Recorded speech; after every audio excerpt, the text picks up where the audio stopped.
Hey, what's going on, everybody? And thanks for joining us again. We are live October 24th, and we got a heck of a docket for you today. Today, we're discussing Las Vegas writing the script for the NFL. We all know what's true. Arkansas bans the language of the woke left.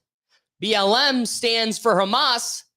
And RFK Jr. pushes support for reparations. I'll admit, I'm now recognizing this is probably not the first time I wear white. Probably wasn't the day to do it because I'm just glowing like neon, and I'm going to be poking all the uncomfortable spots. But in lieu of that, let's kick it off to my co-host, my good friend David Cunningham. How you doing, my friend? Oh, hey, doing absolutely wonderful here. Another Buckeyes win, another Browns win. And it's a warm day, a real warm day in Cleveland. Nice. I like this global warming happening every now and then. Kind of livens things up here a little bit. But, ladies and gentlemen, we can't have a show without our man behind the curtain, the wizard behind the ones and twos, Brian. What's up, people? BC Mall. Shout out to Tesla_art on Instagram. She made this t-shirt. Hey. And don't forget to get your ski passes and eat your mushrooms. Oh, would you look at that? I was really hoping you'd hit that share button.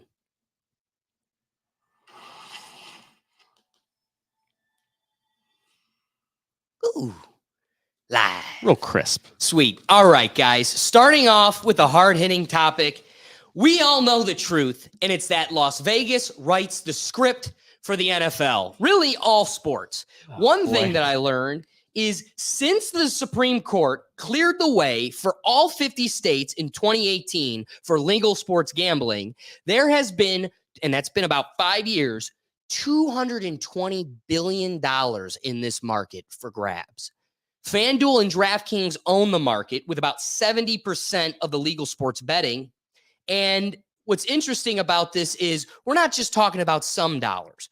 We're talking about one of the biggest markets in America. And for any type of market, even if you're selling salt, you are going to proactively try to control that market for your benefit, whether that's a monopoly or just trying to stack the deck in your favor. So in lieu of that, before I go and throw my tinfoil hat on and go down the craziest road, I want to get a little bit humbled and grounded by handing it off to you, David, first. What is your position on this, especially after a Browns game that for the first time, Las Vegas was on our side?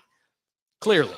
Well, you're correct. You did check your tinfoil hat at the door. I'm a little disappointed you didn't wear it today because it's a very nice hat. You got it over at Universal.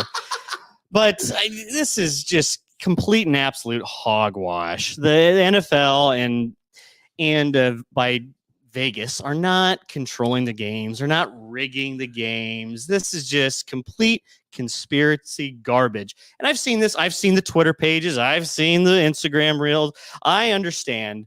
It sounds good on paper. You see the Browns game, you go, I don't think they deserve that win. But, maybe I think this is just a little self-deprecation you have here as a Cleveland sports fan, that the Browns can't win a game. They can't get out of their own way. When they did, they got out of their own way. They got a win, and it was a hard-fought win. I don't think the refs really are ever on our sides in general. If anything, they're more anti it. But definitely this game now, yes, it doesn't look good. It doesn't look good at all. But I don't know if you can see the eyes rolling back in my head here. Just like your friend Taylor Swift, I don't think there's any nefarious forces going on here. Okay. Obviously, I need to defend myself. Taylor Swift is a witch. I don't care what you say. Doubling down, though, there is enough evidence out there to really push the consideration towards at least manipulation. Maybe not total control. Maybe not disseminating a script to all the players, and this is the theatrical play we're going to put on. But I do think there's intervention. So real quick, to start off the conversation, Brian, if you could play this video, what we have here is Evan Turner and Andre Iguodala, two NBA players, discussing and essentially admitting flat out that their games are manipulated, if not controlled. This will be good. Throw that microphone. Is the hardest game in your life. Shit, nah, I'll tell it. Go ahead. We're gonna put the microphone over there. Game 7, 2012. Is that So we're a- about oh, to play the perfect. Celtics or whatever. Game 7. So I'm hyped as hell. I'm like, yeah, bro, we got a game 7. Like, who out the band? Like, it's gonna be lit. So Elden's like, you know, we're gonna have to win by 15 just to win by 1. So I'm like, what you mean? He's like, bro, this NBA is entertainment. Like, LeBron is and the Heat are waiting. Would you rather watch the Celtics or the Sixers play the Heat? I'm gonna be honest with you. I'm on the team. I wouldn't even watch the Sixers play the Heat type shit. Like, so we get in this game. You know how much money the NBA is gonna lose? I'm telling you, take M's and M's from this. I'm like, what? He said millions of memories because this is entertainment. Damn, that's a bar. And he says, as long as you know that, don't act like your OG didn't tell you. You have to be up so much that don't affect it. So you got to be up so much that the ref's whistle doesn't affect it. The fact that there's a narrative amongst the players, hey man, MMs, make millions of memories. Enjoy this time because you're not going to be holding that trophy. Simply because money rules everything around me, and the money in a bigger demographic, a more popular franchise, being in the bigger games jumps commercial value, eyeballs on screens, and that's what we're in the game for. We're not in the game for seeing who's the best. We're in the game for maximizing dollars. And that's a simple understanding I think all of them have. And again, I don't think it's a script being disseminated, but truly what you experience is intervention, whether it's individuals with their own narrative, right? So take the 30 for 30 about the NBA gambling, right? So it's called The Happening, and it's about how the Boston College games in 1978 and 1979 were manipulated by the mafia using the refs. We've had multiple scandals throughout our history. White Sox, they're called the Black Sox simply because they're crooked. The cheaters of the world, Astros, Michigan just got picked out for cheating as well. The Patriots. Okay, you are in the game for maximizing your edge, whether that's letting a little bit of air out of the footballs and looking the other way so your quarterback has a better grip, or sending players to scout other teams when it's illegal in college football to do so. And again, I looked at my dad, I go, I really don't find a problem with you going to the other game and scouting it. Because let's be real, all I have to do is turn on Channel 8 and I could watch it myself. At the same time, though, that's not what Michigan went there for. They weren't looking at plays and strategies and game approach. They were strictly looking at what signs they were using on the sideline and how that coordinated with the play on the field. Yep. That is straight up cheating to stack the deck in your favor. That's outside of the league. That's outside of the refs. That's individual bad actors. I think you have those in play alongside actual intervention. And we can get into the examples of that. But first, I want to hear your thoughts. Well, so I don't want to poke a few holes in your theory here. If this was mainly just based on the biggest brands, the most eyeballs, and the leagues want to push that all the time, then you'd see the Cowboys be a little more successful. You'd see LA teams being a lot more successful. You'd see the New York teams not just being a complete garbage fire. So instead you have... Which New York teams, right? You're seeing the Jets, the Yeah. Giants. You're not seeing the Yankees be a garbage fire. You're not seeing the Knicks be an absolute garbage fire. You'll see the Mets be. And so I think it's compartmentalized. I think that is a demographic that's so large, just like Chicago, that we have the designated Muppet of the group and then our golden star that we continue to promulgate and prop up. Yeah, well, but is it a little bit of confirmation bias where you have these bigger brands when they do well and they're successful, they get talked about just a ton more. If the Cowboys are making a Super Bowl run, absolutely everyone's going to talk about it. It just seems bigger than it actually is when you have like Kansas City and you have the Chiefs, which is a small market team. That doesn't bring. Are you saying the Kansas City Chiefs are a small market team right now? Yeah, in relation to the Cowboys and the I think in Rams. relation to a population, totally. Yeah. But in relation to the world, that's one of the most popular teams right now. They've built a dynasty. They can't lose. There are clowns that don't live in Kansas City that are fully entrenched in that team simply because they're dominant and maybe because they have a pop star that watches alongside them. Well, you know what those are called? Bandwagoners. Totally. So those people are always going to move on to the next team. Those people a couple of years ago were all about the Patriots. And before that, we're all about, well, I guess been Peyton Manning teams over in Indianapolis, and I think real briefly there in Denver. And then before that, you probably have Patriots again. But you're always going to have bandwagoners that want to be just part of the big team, part of the big brand. That's why the Cowboys are so popular. That's why the Yankees are so popular too. The Yankees probably have the most popular hat in the world just based on that one singular brand. But I don't think the large market teams are grabbing any more favor from the refs. If anything, it might be I could listen to the argument that the NFL kind of wants narratives to stay in the ecosphere a little bit longer. You saw that with the Taylor Swift, Travis Kelce debacle. Well, not really a debacle, but you saw it with them constantly pumping it on there because that's fun. That brought in NFL is desperate for more women to watch the games, and what better way to get women to watch NFL games is to just have Taylor Swift show up. At the same time, though, you're going to turn away your regular viewers. So there are people after this last weekend, the amount of complaints about Tony Romo and the fact that you could not literally talk about Travis Kelce without panning to Taylor Swift and having some ridiculous comment. Like, it's one thing for her to just be another celebrity at the game and you occasionally show her, but she has clearly become another side cab to this show. Look at truly, I think that relationship is just as real as Selena Gomez in The Weeknd. This is the powers that be propping up two new personalities that they want to capitalize off of. They're both benefiting each other in the market of eyeballs and attention. Yeah. So I think that's what you notice. The other thing that you kind of are unfairly putting my position on is that they just prop up favorite teams. I don't think that's it. I think they benefit themselves in regards to the spread.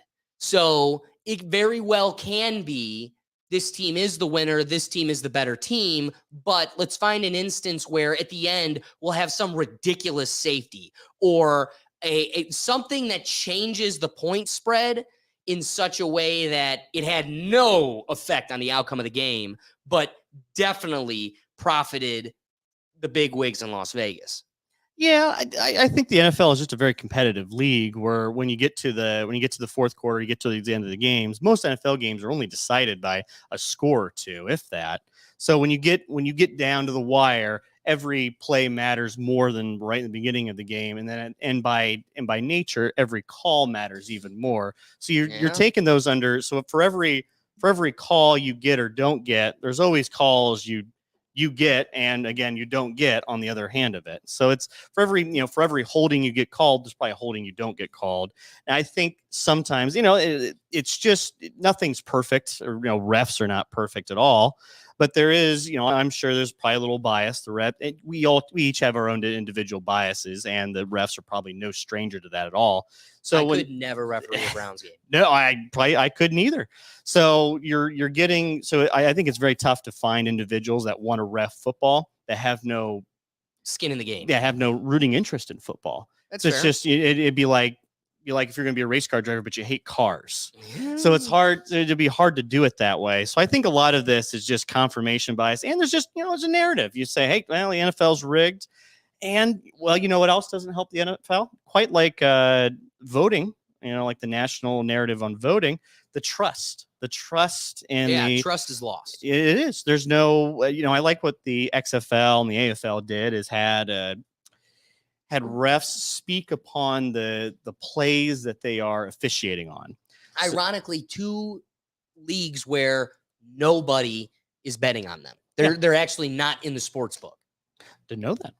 But you don't get their rationale. You don't get their on the field judgment. You never hear about that. And I think just like when you put coaches on a pedestal and say, hey, why the hell did you call that play? Why were you running when you should have passed?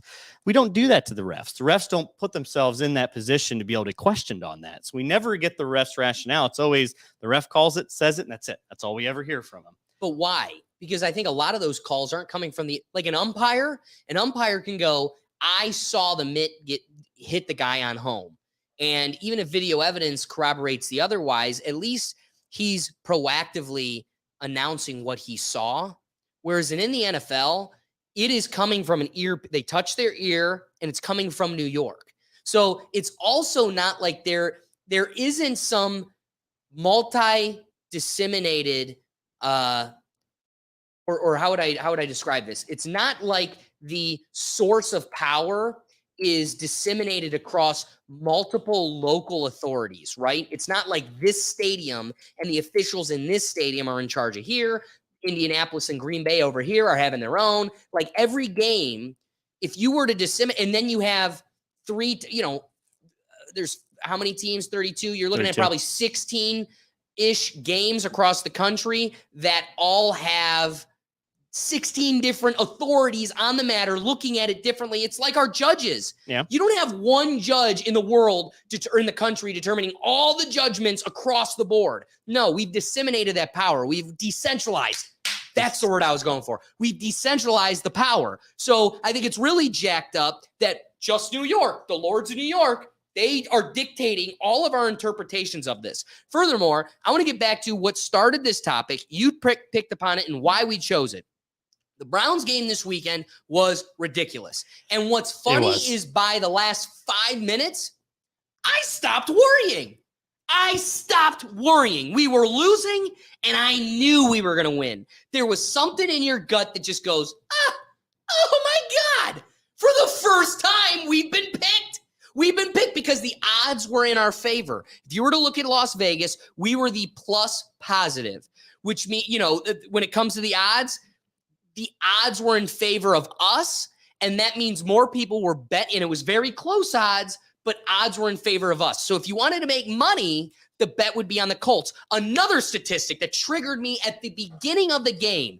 I want to also bring up my friend, the Oracle. That's what I'm going to call him. My friend changed my perspective on sports betting a little over a year ago.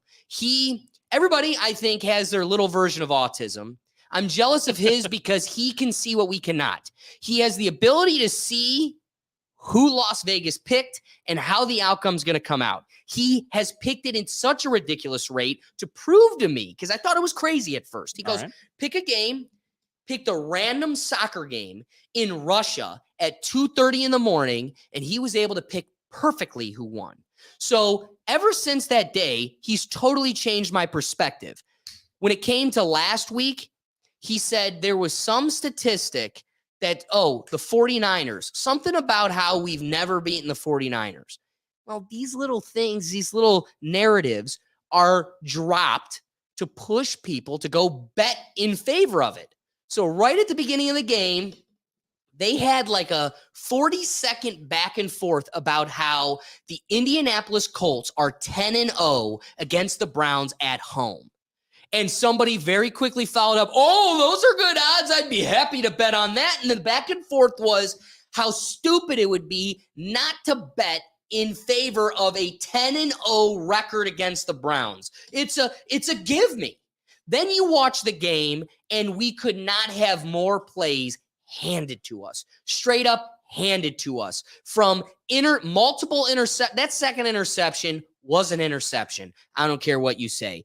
The forward pass that turned into a fumble, that was a fumble. Then at the end, maybe there was a bit of a roughing a passer and this, that, and the other thing, but the real one was to Donovan Peoples-Jones, who I call Peoples Person. So Peoples Person is running to the end zone, and he gets his arm pulled, and the ball is significantly overthrown.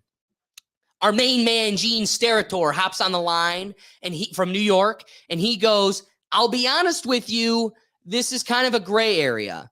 The rule for an uncatchable ball usually is when the ball hits the wall of the end zone, the wall of the stadium, or goes into the stands to the fans. That's an uncatchable ball.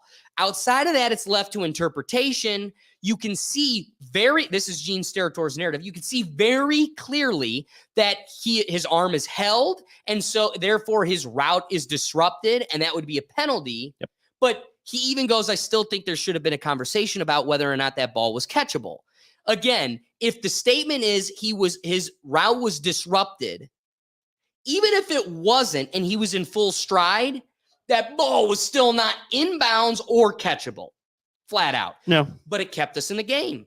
Then you have a coach that fails to 5 plays to get that in the end zone, and he doesn't think to run it until the 5th. And that's when we finally make it barely. That all being said, I want to get back to one last point. All right. You touched upon holding, and you were like, yeah, sometimes they miss it, sometimes they get it right, XYZ. As a football player, and Brian, feel free to jump in at any time you want, because you experienced the same thing right next to me. Here's what I got to believe. There was a total understanding at every level I played football that as a lineman, Brian, you were a lineman. Yep. Let me know if you agree or not. All right. But I was taught since day one that there's really no blocking outside of right here. Right here. I'm grabbing you just like this. And your shoulder pads come across here. And Brian, did our coaches not tell us that's a handle? Go for it. Yep. Grab them. You'll own them. That's Yep. where you control it. But you got to keep it on the inside, because the second you go outside, the second you go under, the second you go anywhere else, you are opening the door for holding. Yep. But it's been the culture of being a lineman to always grab the shoulder pad. Now that I'm pointing this out, I want you to watch this. There is not a play in the NFL where holding is not occurring. Again, because it's the culture that's been trained. It's also been a fabric of the game since its inception. Yep. So the professionals on the floor have played it this way forever. Up until this point, it's kind of been allowed and looked the other way. So I want to present the position. I think there is a penalty every play, and that opens the door for our intervention. And anytime I want to, I can call a flag for holding, offsides, illegal, because there's the same penalty on the side of the defense. I can't remember what it's called, but if it's too aggressive of like holding, trying to get past the lineman. It'd be defensive holding as well. Yeah. So again, I think that's going on every play, opening the door for referee intervention at any moment. I want to hear your thoughts. The main thing that I see where they do call it every time is when the arm goes across the player As they're running. Yeah, That makes sense. you grab anywhere outside of the shoulder pads, they're gonna call that every time. Whenever they do call it, and on the chest plate, then it's kind of a rigged game. Yeah, and it's insane how many of them go missed. And you could say that's human error, but also part of me just feels like that's football. You know it's football, Yeah. and you choose to let it play because at any point I can always call it. Yeah, I think part of it as well. We got to remember this is an entertainment TV product. If we're calling a play or if we're calling a penalty every single play, we're going to eventually get to the point where this just isn't watchable at all. Yeah, we're either no one's going to hold, no one's going to have any sort of penalties or fouls or all that. But it's not going to be I don't think it's going to make it for a watchable game. I think the NFL at the end of the day wants a game to be watched and wants a presentable product. So that's why when you see too many penalties in a row, I'm sure they have the metrics of it. People just like, all right, I'm done. I'm done watching this. So I think at a certain point, they do tell refs, swallow the whistle. Don't call play every time, only when it's obvious. I'm sure there's some coaching on the end of that. And what we probably perceive sometimes is again, what they call them fans, short for fanatics. So we're very fanatical about our teams, very, very fanatical about the way things are done. This is all we put a lot of emotion in our teams and a lot of just outward energy that goes into this. So what we end up finding as well is when things don't go our way, we seem to find reasons. Well, why didn't this happen? Why didn't this go this way? Well, NFL's rigged. Oh, well, the refs don't like the Browns, or the players are dirty, they're cheating. There's always some sort of reason, because at the end of the day, when you think back, it's like, well, maybe we're just not that good. Maybe we didn't execute quite as well. That's not as fun. Man, it's fun I'm to sick think of this. about that. I'm sick of being held out as the All crazy right. person. So this is the solve. The solve is I have real world evidence. I think the only way to do this is get your comment corroborating what I'm seeing. I'm not a crazy person. All right, Brian, I'm taking your camera. Oh, We're doing something a little different here. sorry. Now, All right. So describe to the ladies and gentlemen what you're doing here. I'm plugging in my phone. There is an account. I totally advise people to check it out. You can see here, I'm going to plug us in here. ahead the spread. So, Brian, you let me know when we're on. All right, I got you two, and I see. All right, so We're let's go to this first play. Here we got the Baltimore Ravens and the Tennessee Titans. Now watch how he tries to fumble this so the first half can cover the spread. Right now it's 15-3. They need to get over 21. Magically, they'll get a 3. They fumble it right there, catching the spread, and they'll get their field goal. So Las Vegas gets what they need. The next one, Patriots versus the Las Vegas Raiders. Man's wide open. Oh, but magically we get this safety. Held the ball too long. Everything folds in on him. I love this one, the Browns. So we've got Walker going to throw the ball. That's a fumble, man. And I'm watching the game, and I so badly am looking for a forward motion, right? It's a pass. It's not a fumble. But everybody on the field knew it was a fumble. And finally, how about this one? Man's totally wide open, and a professional thrower, professional ball thrower, throws it right to the wide open defender. His guys took, and again, it can be human error. Could be.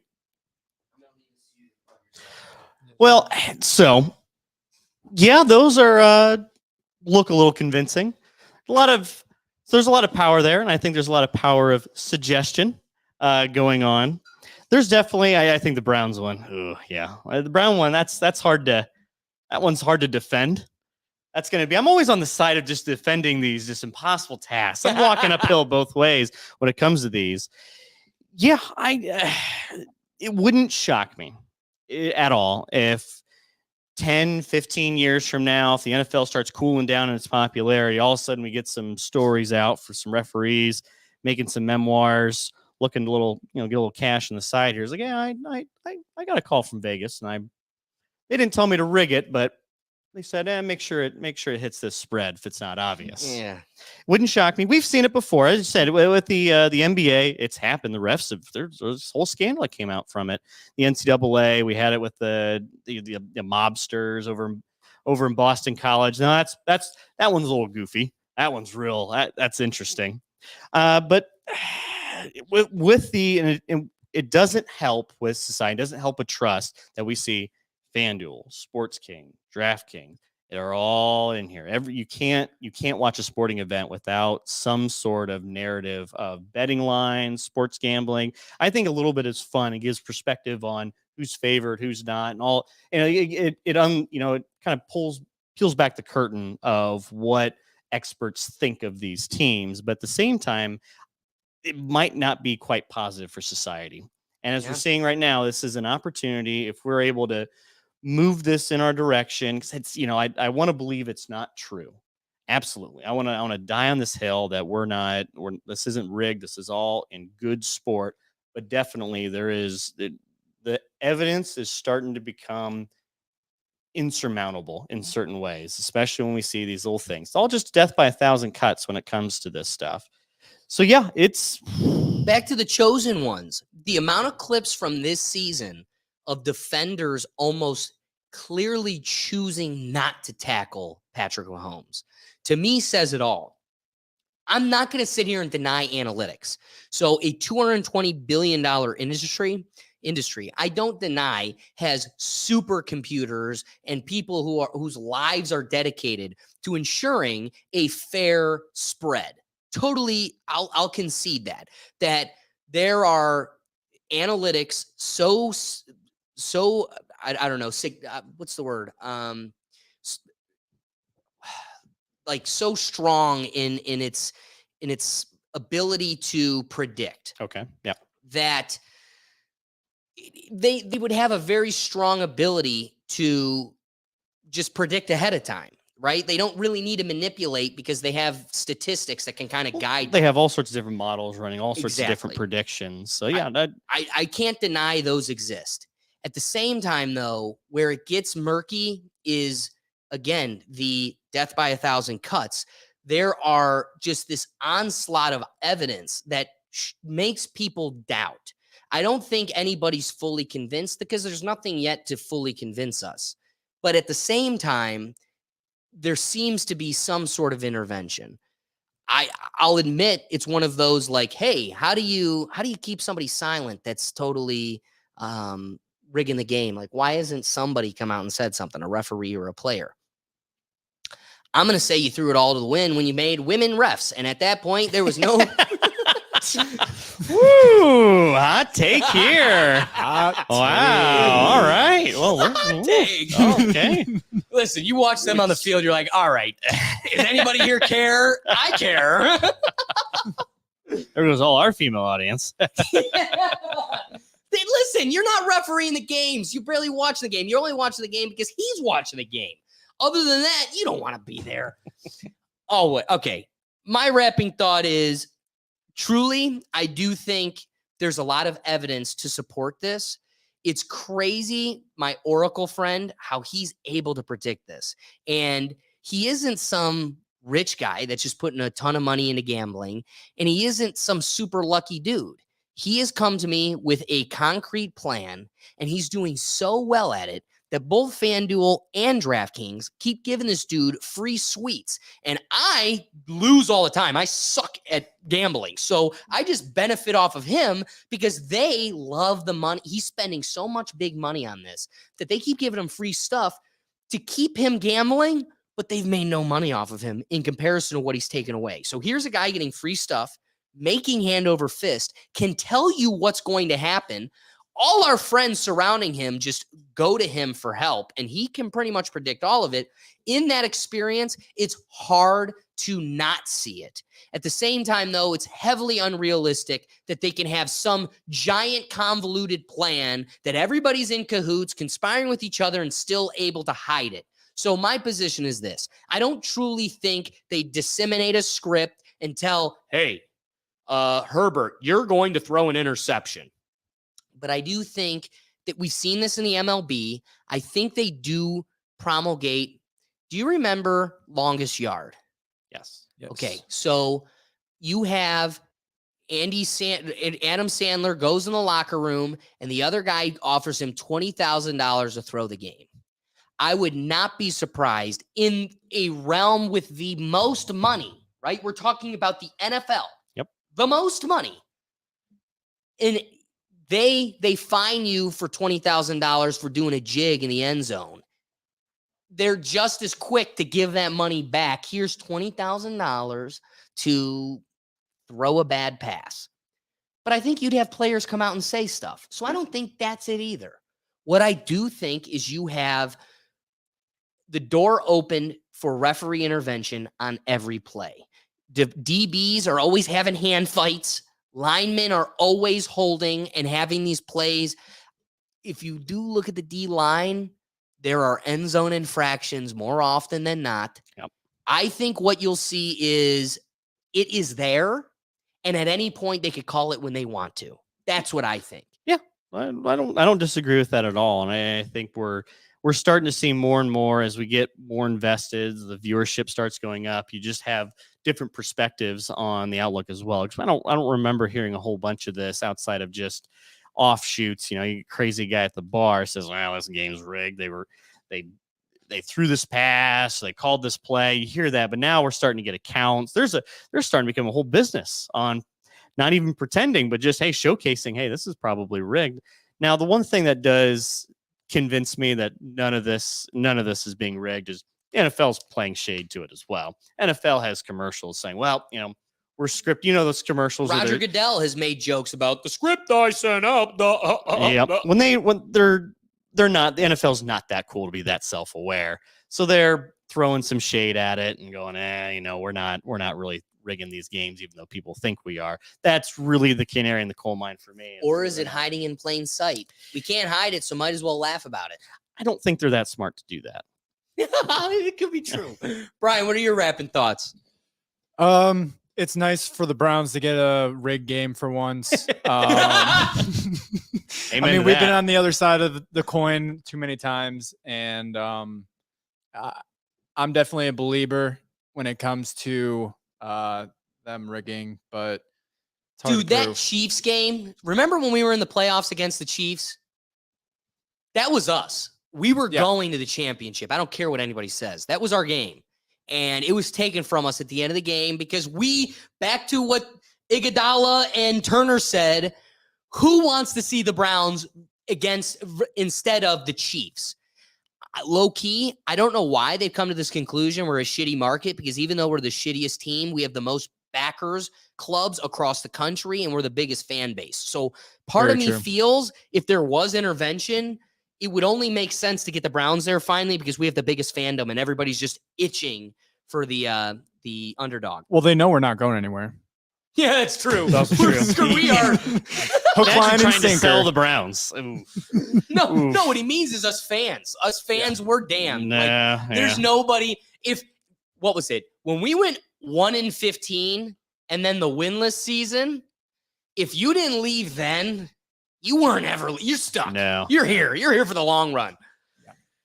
Okay, guys, let's get to our next topic. This one's wild, and I'm excited to talk about it.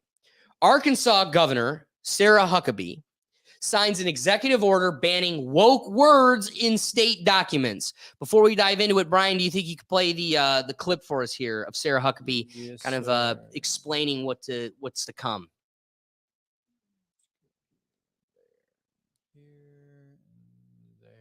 Today, we're taking a stand against woke nonsense, but frankly started as a fad among a few grad students has seeped down into corporations, the healthcare industry, and increasingly state government. It's demeaning to women, and it needs to stop. In a moment, I'll sign an executive order banning a number of all sorts of ridiculous words from state government documents. Those include words like pregnant people, laboring person, birth giver, and several other nonsense terms that have cropped up in recent years. Some on the left will accuse us of being nitpicky, that Arkansas should just lay down and accept the cultural revolution without complaint. I say it's the exact opposite. It's the left that decided that woman is a dirty word. It's the left that decided we needed to toss out basic biology and basic grammar along with it. I think they're just mad that conservatives are starting to fight back, and they better get ready because we're just getting started. Thank you for being here. Thanks for being here. Okay, so as Sarah Huckabee kind of addresses, it's the left that decided woman is a dirty word. It's the left that decided we needed basic biology and basic grammar along with it.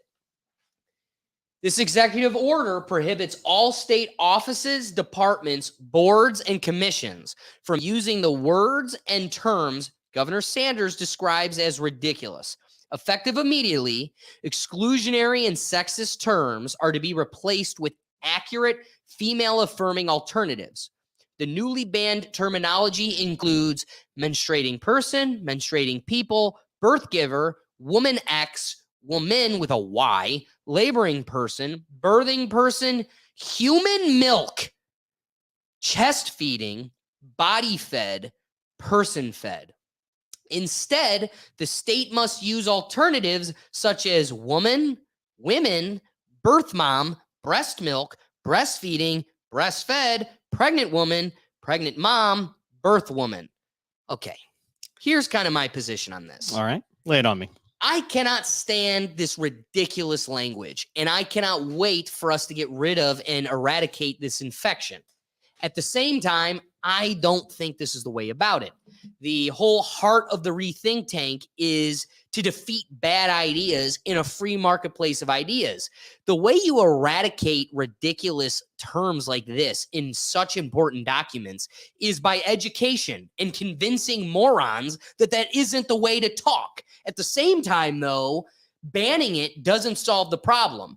I've always said, from all these people that don't like this conservative opinion or this perspective, deleting them from Twitter does not delete the bad idea. All it does is force it into its own corner away from you where it can fester and become worse and snowball into an even bigger problem. I think the way to defeat bad ideas is with good ideas. And so I don't need you to make an executive order that forbids language and is, in my position, the antithesis to our first #1 amendment. So I like the spirit of this because we need to start fighting idiocracy. This shit's getting ridiculous. Breast, like milking person, human milk, body fed. You were fed. You were fed by a person who can feed you, which is only one sex, and that's a woman. Pretending that, I think, eradicating the language does not eradicate the bad idea. And that's where the real fight is. What are your thoughts on this kind of approach and what's happened in Arkansas? I think for the most part, I agree with you on the fact that this is a little silly. I think we got better things to do as a state governor than banning words. But I think what Sarah Huckabee Sanders is trying to do is the exact opposite of what the left is trying to do. The left wants either words to be banned, wants certain phrases to be eradicated. At the same end, she's doing the exact same thing. She's she's signaling her virtue on the conservative end. And I absolutely just despise when conservatives do this. When Republicans go out and say, well, we're banning woke culture, we're banning this. It's the exact they're like when the Dark Knight, you either die a hero or you live long enough to see yourself become the villain. Right now, we're seeing Sarah Huckabee Sanders fall right into just the standard corporate conservative trap of, I'm going to ban this. It plays well on Facebook. It plays well to some of these insufferable conservative boomers. But at the end of the day, I don't think this really helps anybody or anything. It just wastes time from some of the bigger issues. And I really don't think we see a whole lot of, outside of the weirdos on Twitter, we really see a whole lot of people going out and saying, well, you're not allowed to say woman. You're not allowed to assume my gender. I really don't think these people exist amongst society that isn't just a megaphone from social media. So to go out and actually say this, because we don't have the Democratic governors aren't going out and banning the word woman. They're not banning the word men. They're not banning all these different phrases that I think some of these Republican governors actually really think they are. So we're just wasting time, wasting our energy, and we're playing this charade of, hey, look over here, here's my point. When on the other hand, well, maybe we're not doing a whole bunch of other good stuff we should be doing for the populace. Instead, we're just driving a wedge further and further in the divide that separates us really from what our end goals really should be. I can appreciate the position you present, but I very strongly disagree. Okay. On the premise of you say we have better things to do than fighting words. She has become the villain that we are fighting against, like the Joker has said. My position is this. We are clearly in a culture war. And as we've learned through the fall of Rome fell around the same time we started getting confused about sex and we started wasting our time with piddly shit. Again, we have to admit that this is something that is at the forefront of an entire demographic of voters, an entire team, blue team jersey. Whether they believe it or not, supporting this team, this has been what the team has become. This is the pinnacle of their political stance. And so when you say they don't exist except from outside the megaphone of social media, I disagree. The Biden administration hired a man in makeup who stole women's dresses at airports. He only lost his job when people started finding videos of him stealing dresses at airports. So it is promulgated by the 50% of our country that's controlling the political discussion. At the same time, I don't think this is a waste of time. This is clearly an infection, right? We're putting kitty litter boxes in schools. We've got kids that are being separate. Teachers are intervening and getting between them and their parents. And the fact that more legislation and policy is snowballing to create and further that divide between parents and their children, and the control over their children, and over the control over what is put in front of their children and manipulating their children. That is a real war going on right now. It deserves our attention and is probably one of the most important issues we're dealing with in our country. I just don't think this is the way to go about it. I agree, where you have become the villain we're fighting against.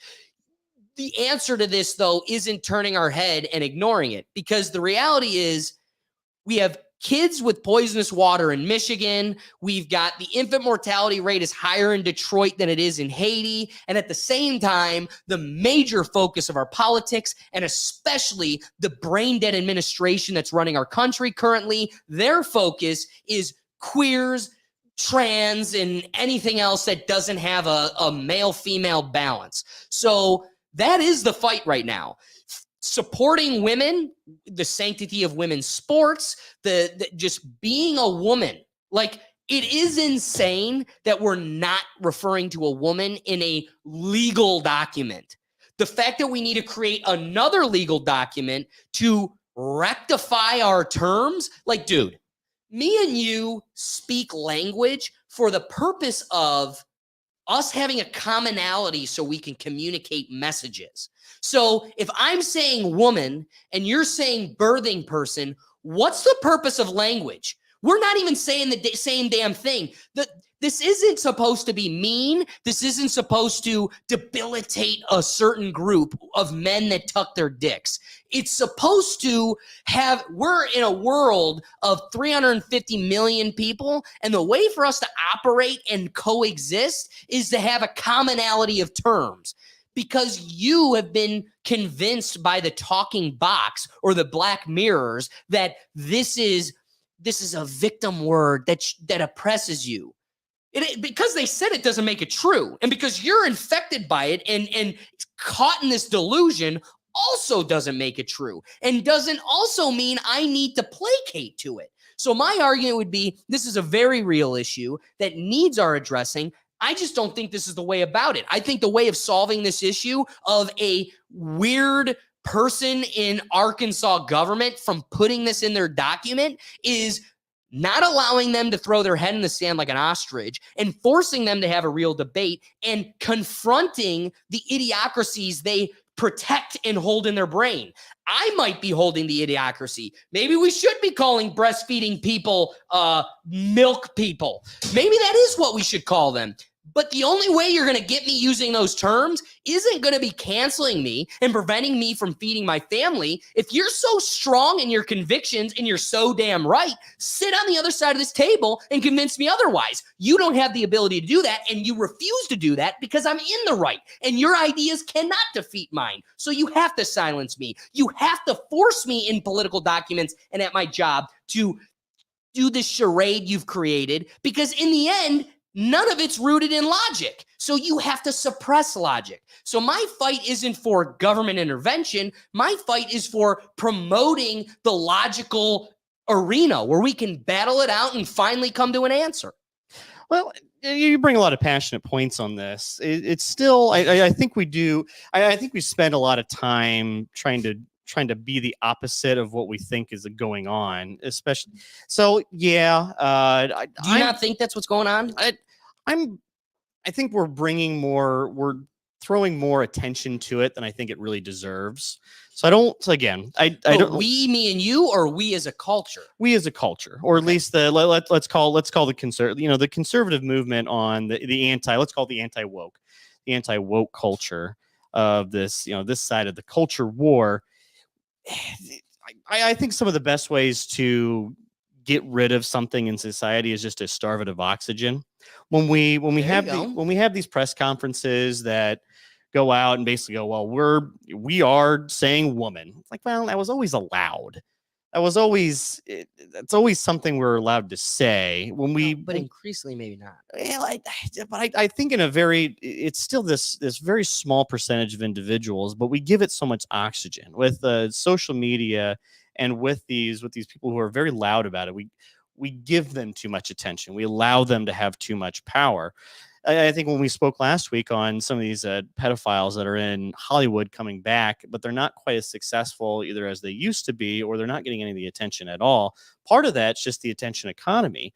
And because they're not getting that attention, they're not as effective. I think we stop giving this stuff the attention that these the leftists or the left really want us to have. I think we start steering that into another direction. I agree. I think we need to discuss this. We need to talk about it. But when we do these charades, we do this virtue signaling on the right of we're banning the opposite words of the words, we're reinforcing the words we have. Does this play well with anyone who's actually trying to think about it and really wants to get rid of it, or is it just going, well, the SEALs are clapping for it, and now we're just back to square one where we were? So before I kick it off to Brian, I want to ask you this. All right. So you're saying the way to solve this is suffocation. We give this problem too much oxygen. Yes. So can you explain to me how Governor Huckabee's position of literally pen to paper forbidding this idiocracy, how is that not the suffocation that you were calling for? And how does this result in more harm than what she's intending for? Well, you're driving. So what you're doing is you're driving attention to it. So what's the attention for? The attention's for, well, we're saying it's not because we're saying woman, it's because we're not saying the other thing. Right. That's really what we're giving attention. And we're giving it legitimacy by taking it in legal documents and strictly banning it. That really gives it all the oxygen it needs to continue fighting this fight, to continue moving forward. Because you just see this as a linchpin for someone who because eventually, if you stop giving it, just like, here's a great example. So would you say, for the most part, the gay marriage has been won? I would say, yeah, totally. Like someone in, as it should have. Yeah, mid and early 2000s, you were fighting for gay marriage and equal marriage rights among men and women. That won. I would agree. We won. And there might be a small place here and there to trying to, forbid it or do something like that, but there's no more attention to it. There's no more. It's done. It's out there. It's happened. The battle for the most part's been won. On the other hand of this, now, so let's say a state bans gay marriage. Do we now just reignite this fight and we continue to keep fighting this? At the same time, though, this is the problem. The conversation is truly about cutting your kid's wiener off without you knowing, pushing your kid to find its truth beyond just being gay. I'm not opposed to it's their nature. It's the way their brain's formed. Sure, I'll placate. I don't believe it, but I'll placate. At the same time, though, there is an outward force of pushing it. And I do find it very bizarre that it's expanded beyond just that. So when you were pushing for you to marry your husband, totally understand that. But the conservatives called for, but where does this end? And this is going to snowball into creepy places like pedophilia.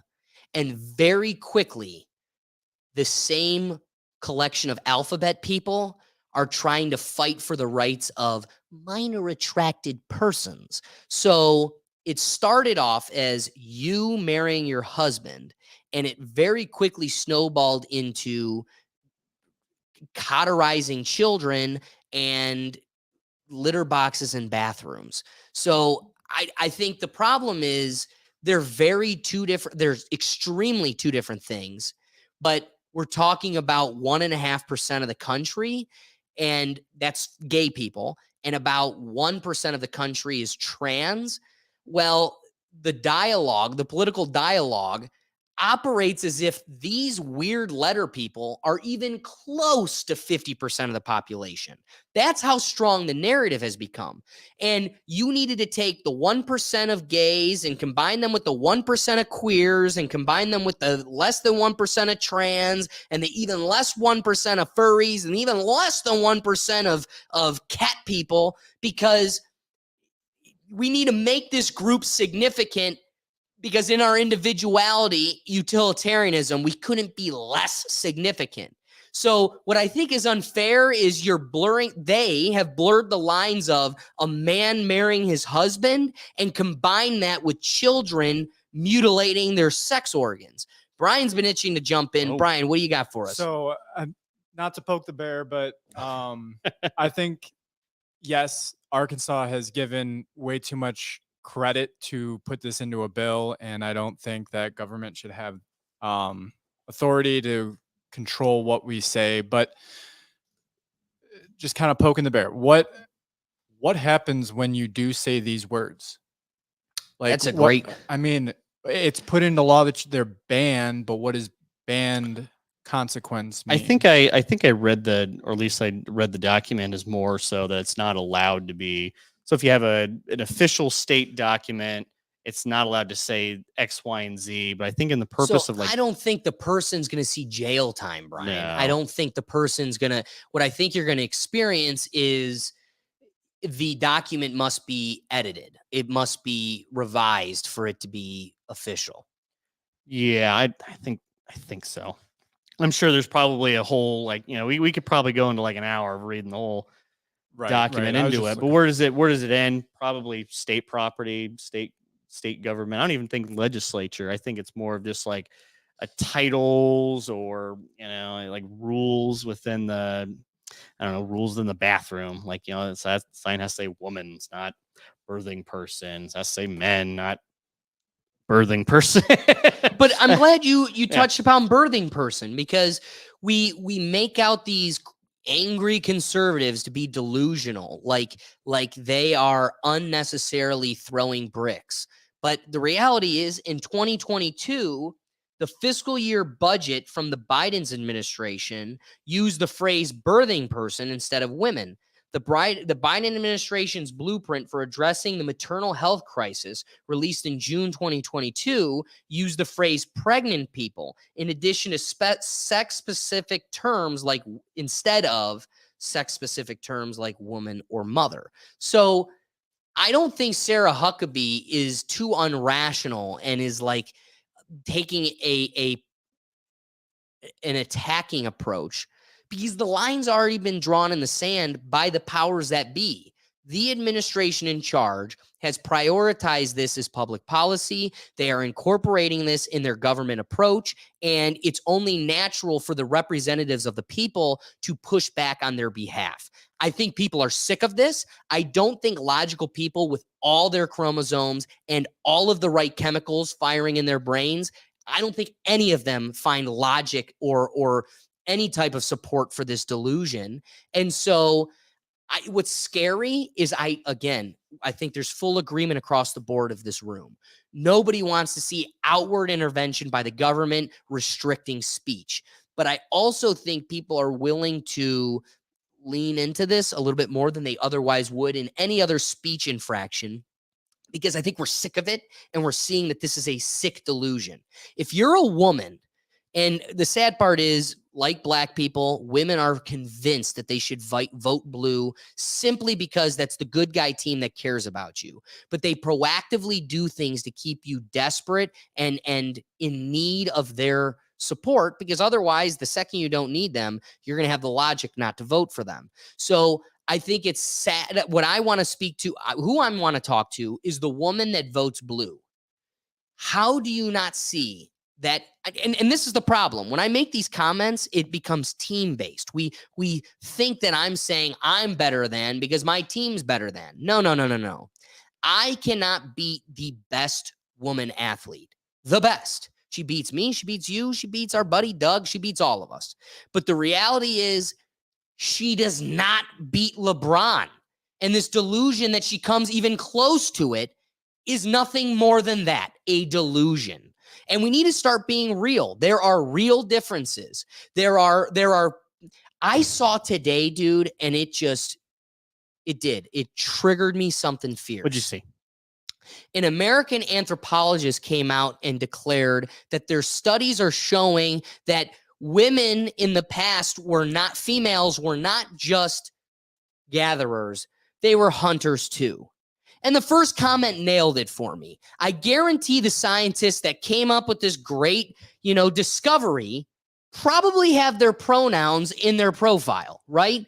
This is a delusion, and it's being peddled. We are turning women into men, and the symptom of this is dismantling the parental household. What's the word I'm trying? It was the nuclear family. Yep. And we'll get to BLM, that other toxic satanic group, but they said as a tenet of their group that a goal of theirs is to dismantle the nuclear family. We are proactively doing that. We're doing a great job of doing that. The divorce rate could not be higher. This is something that's encouraged and peddled in our society. And I think the scary part is the real privilege of today is a two-parent household that cares about you. It doesn't matter what that looks like. It could be gay people, it could be divorced parents, but they both are focused and caring about you. But the way to weaken a community and gain further control, first step is dismantling a strong familial structure. And I believe, living that in real time. I don't know if I agree with that. I don't know if I necessarily agree so much in that the left is trying to dismantle the family structure to this ultimate control. Because where exactly does it end? Does it end with government controlling everything? Does it end with everyone has to have their pronouns, and in this authoritarian society where you have to think the way they do? I don't know if I agree with it on that metric. I think what we're seeing a lot of is, I think, a funneling effect. So we have a group of individuals, let's say everyone that agrees with all left ideology. And that could be all the way from, well, I think gay people should be married and have equal rights under law, to, well, I think we need minor attracted people, it should be a protected class. And then as we start having wins for certain classes, like the gay marriage is essentially one, we have it. And then all of a sudden now we start funneling into the loudest section of people. And then they start getting louder and louder as we have, let's say of 100 people, 2 of them want minor attracted people to be a protected class. Well, now that everything else ahead of it's been protected, or they got their way, they're now screaming the loudest for this. What we need to do is there just needs to be a line we need to draw as a society and go. But what's crazy is that's been a line for 200 years. Well, what was the line? You should be unalived. You shouldn't exist. Because here's what I've been told. I've been told by you and your people that I can't change the way I am. I just love 13-year-old boys. They make me hungry. Well, guess what? And again, what's the guy that walks in on the guy that catches these minor attracted persons? Chris Hansen. So Chris Hansen. Do you know how many times those shows, when he walks in on people, they're like, oh my God, this is the 5th time I've been caught. And their narrative is that this is who I am. I can't change you. The sad part is 15 years ago, we were all in agreement. Then we're getting rid of you. Like, if I can't change you and you're that used to be a line that we could all agree on. You aren't allowed to have an appetite for our children. If we're going to share a community and all live with each other, that's the one line. That's what you're presenting. We need that. And the sad part is that line is dissolving quicker than we're willing to admit, right in front of our eyes. The people that love that appetite have done a great job making it less weird than it's ever been. Brian, what do you got for us? Nope, nothing. Nope, nothing. What was that comment? But It was spam. Oh, we don't want what any of does that. it say? I'm curious. What is that spam? Hello, sorry for bothering you. I wanted to offer you promotion on your channel. Viewers, followers, I think you did bother me. Chatbots, etc. The price is lower. Blah blah blah. Spam bots need to start asking random questions and then have it, and then following up with that. That's what it's saying. We can make if we pay for chatbots, we're gonna fly through the roof. But I think on the equal part, with every force, there's an opposite reaction. So you have the people who are very adamant that we need to have minor attracted people as a protected class. I think on the other hand of it, there's another group of people who want to hunt those people alive and want to get rid of them. I just don't see. Do you think there's a world of rehabilitating them? Because we've come to learn through the psychology of humans that most of our sexual appetite is developed at a young age. The sad part about minor attracted persons is that they develop that appetite mainly because they were probably molested as a child, and it becomes a very cyclic disease. So the people that were victims become aggressors, and it's a perpetual thing. So when they tell you, one, we know how sexual appetites are developed psychologically. They usually come from our youth. They say people that are feet people, right? They were babies that were crawling around people's feet a lot. Like, those little things have a major impact on the development of your appetite. So a lot of these, there's old dogs, new tricks. This isn't something we revert and change. And so if I have to share a society with you and we've drawn the line that this isn't allowed, and you're looking at me telling me that I'm never going to change and this is the fabric of who I am, you're less than 1%. Utilitarianism. I'm trying to live comfortably and safely with as many people as I can.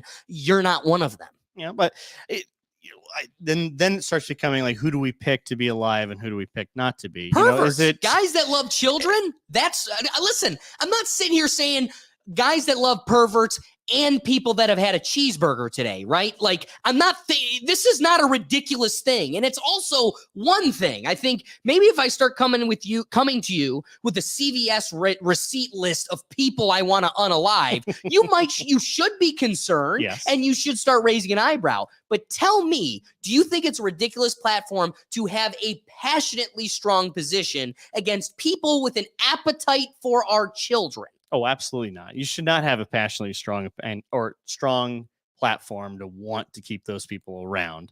However, in the lieu of defending pedophiles, Jesus, look where we come here today. You're getting a hot So, could you theoretically be a pedophile and not act upon it and live amongst society without having issues? 100%. 100%. Should you? And I want to support those people. Yep. So, so we need to hold them accountable. We need to people do bad No, the things. reality we need to hold is them we accountable. need an outward acknowledgement that you are this person, but acknowledge you can't act upon it. Yeah. Like, that's the reality.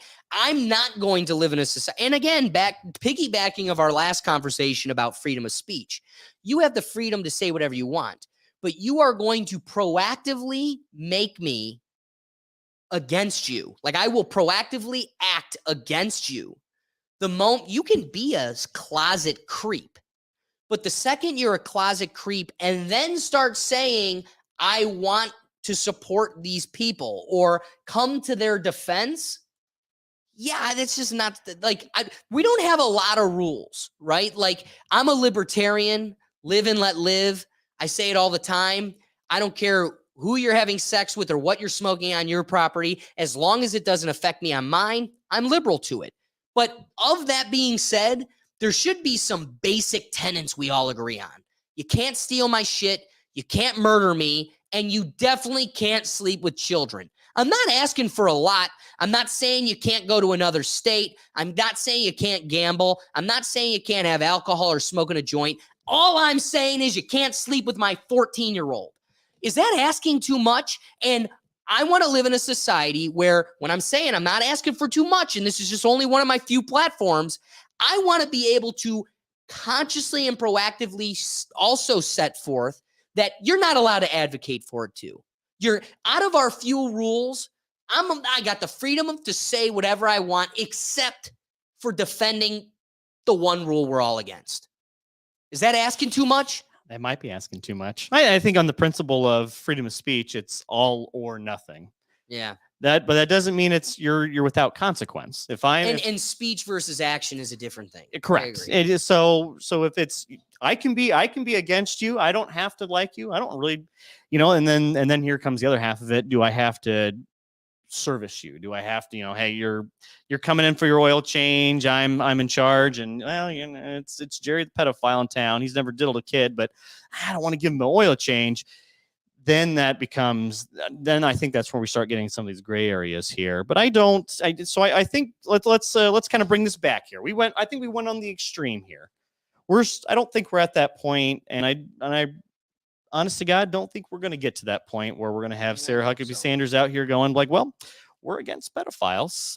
We're going to ban pedophiles day. Because I don't see it to the point where we get the left, or at least a good sized left, Joe Biden and his administration going out and saying, well, we're going to set aside some money for pedophile activism. I don't see that really being popular. And I definitely don't see that happening anytime soon, or probably ever. So to bring this back a little bit more to the center, I still think this is a great way to just wedge divide instead of, it's like what I think she really should have done. It's like, hey, we're gonna set aside money to have like educational courses to showcase, hey, this is why. Have your own fireside chats. Do what I think there's a couple different politicians that do this, but have their own kind of version of why this is bad, why I don't support it. Kind of long form conversation. So I think the respect and I think the dignity of that style of conversation with those who might be swayed goes a lot more than preaching to the choir, clapping at the seals. I agree. I mean, we cannot deny that the powers that be, the most powerful people, the 1%, has been caught going to islands where they munch on little kids and Correct. have this appetite. So the most powerful beings in this world having the greatest effect have been caught red-handed across the board being the exact creep we're talking about. Yep. At the same time, though, you did draw upon something that's kind of made me redirect my position, and I want to adjust. Okay. In the world of utilitarianism, yes, I agree. We should all have the freedom to advocate for whatever crazy premise we want. And at the point at which more than 51% of the people are all for eating children, eating pizza, I guess that's our society now. But that's not my society. And maybe I need to leave or start looking elsewhere because, one, I'm all for maximizing happiness for the greatest number of people. At the same time, though, in the lieu of that, once the will of the people leaves my will, I need to either reevaluate, I need to be proactive in trying to persuade, or probably need to leave. But you draw upon something where Sarah Huckabee is she's promulgating this wedge. I want to just draw, and this is going to be my final thought. Okay. The wedge when you create this metaphor of the conservative governor creating a wedge, that wedge is not between 1.5% of the society and 98.5%. Okay. That wedge quite literally looks 50-50. So 1.5% of the people are mentally sick. I'm going to say it. They're totally jacked up. And then there's another 48.5% of other retards that wear the blue jersey that support their delusion because love is love. And I want to be able to dress up as a dumbass at anime at a Comic-Con. So I'm going to support that person's appetite for a 14-year-old. So they support my appetite for a kitty litter box in the bathroom. So the scary part is that wedge wasn't created by this conservative person. That wedge isn't between this weird little 1% group and everybody else. It is a tenant of a political party. So 50% of the people, even 48% of them that don't believe that shit, are also pushing this. And so, yeah, there's a wedge, but that wedge isn't because of her position or the evil conservatives pushing against them. It has become a pillar of our politics. And the more you ignore it, the stronger it's going to get and the more impossible it's going to be to defeat. And before we know it, we're going to have litter boxes everywhere, unisex bathrooms for every person. Little girls will be sharing a bathroom with your man in a dress. And at some point, we're going to go, oh shit, this got bad. And now it's too late for us to ever do anything. That's my final thought. My wrapping thought and your wrapping thought. I actually like unisex bathrooms. I think they're a lot more efficient, especially going to a bar. You have 20 bathrooms. I don't agree, dude. It's the a lot men's easier. bathroom is so much better. I'd pick a men's line over the women's line 10 times over. If there's like a trough or if there's like a large receptacle where you just go volume in, volume out on it. That's great. You're telling me you've gone to a bar and you've not experienced totally, if not a majority of the time, where the female line is nothing compared to the male line. Or I'm sorry, I guess it depends on the bar. So you go to a sports bar, you're dealing with more men than women. If you're going to if you're going to a club, all right, it's a little bit of a different ball game. But if you just have more unisex restrooms, just go in there. It doesn't matter because it doesn't matter. If you have one toilet and everyone needs the same toilet, just go in, use it. You're in, you're out, quit fucking around. So let me give you just a anecdotal story. Okay. When I took the LSAT, which is the exam that gets you into law school, yep. I took it twice. First time I took it, and they say don't take it more than once because it'll affect your average or whatever. I took it twice and I get the same score twice. So it was a total waste of time. Maybe I got a point extra. Anyway, the first time I go there is a staircase. I go and I took it at Case Western. There's a case or a staircase in the center of this room. At the top of the staircase is like 4 classrooms where we took the test. On the right side of the staircase was the men's bathroom. On the left side of the staircase was the women's. About 2 months later, or maybe a month and a half later, I go and take the exam again. Same place, same location. I go to the men's bathroom, and it says unisex. And I'm like, well, this ain't it. So I go to the other side. Like, what happened over there? Also unisex. Okay, whatever. I just went back to the other bathroom, and I just used it. No harm, no foul. Went. Okay. My dad is an alumni at Case. So when he was picking me up that second time, it's a building he's been in 100 times. He knows it very well. He just walks right into the men's bathroom. What was the men's bathroom? This is a 57-year-old man who's using a urinal. And as he's doing that, he finishes up and he turns, and coming out of the stall is a 20-year-old girl, 18-year-old girl. So an 18-year-old female and a 57-year-old male now have this awkward interaction where they turn and they're like, and they skid out and it moves on. My dad has a daughter, posed no threat, no harm to that girl. But as a father, that is not a place he wants his daughter. So whether I understand the liberal position is going to be, that's just a mental ideological infection that was created by our social norms. At the same time, though, those have been social norms for 3,000 years for a reason. And my dad may not have a malicious appetite, but the fact that you refuse to see that it opens the door to completely unnecessary. We've streamlined defecation in the human experience for thousands of years. The fact that you can't see that it's socially beneficial to limit those interactions, like that interaction is more harmful that it happens. It's more likely to be harmful when it happens than it's harm coming from it not happening.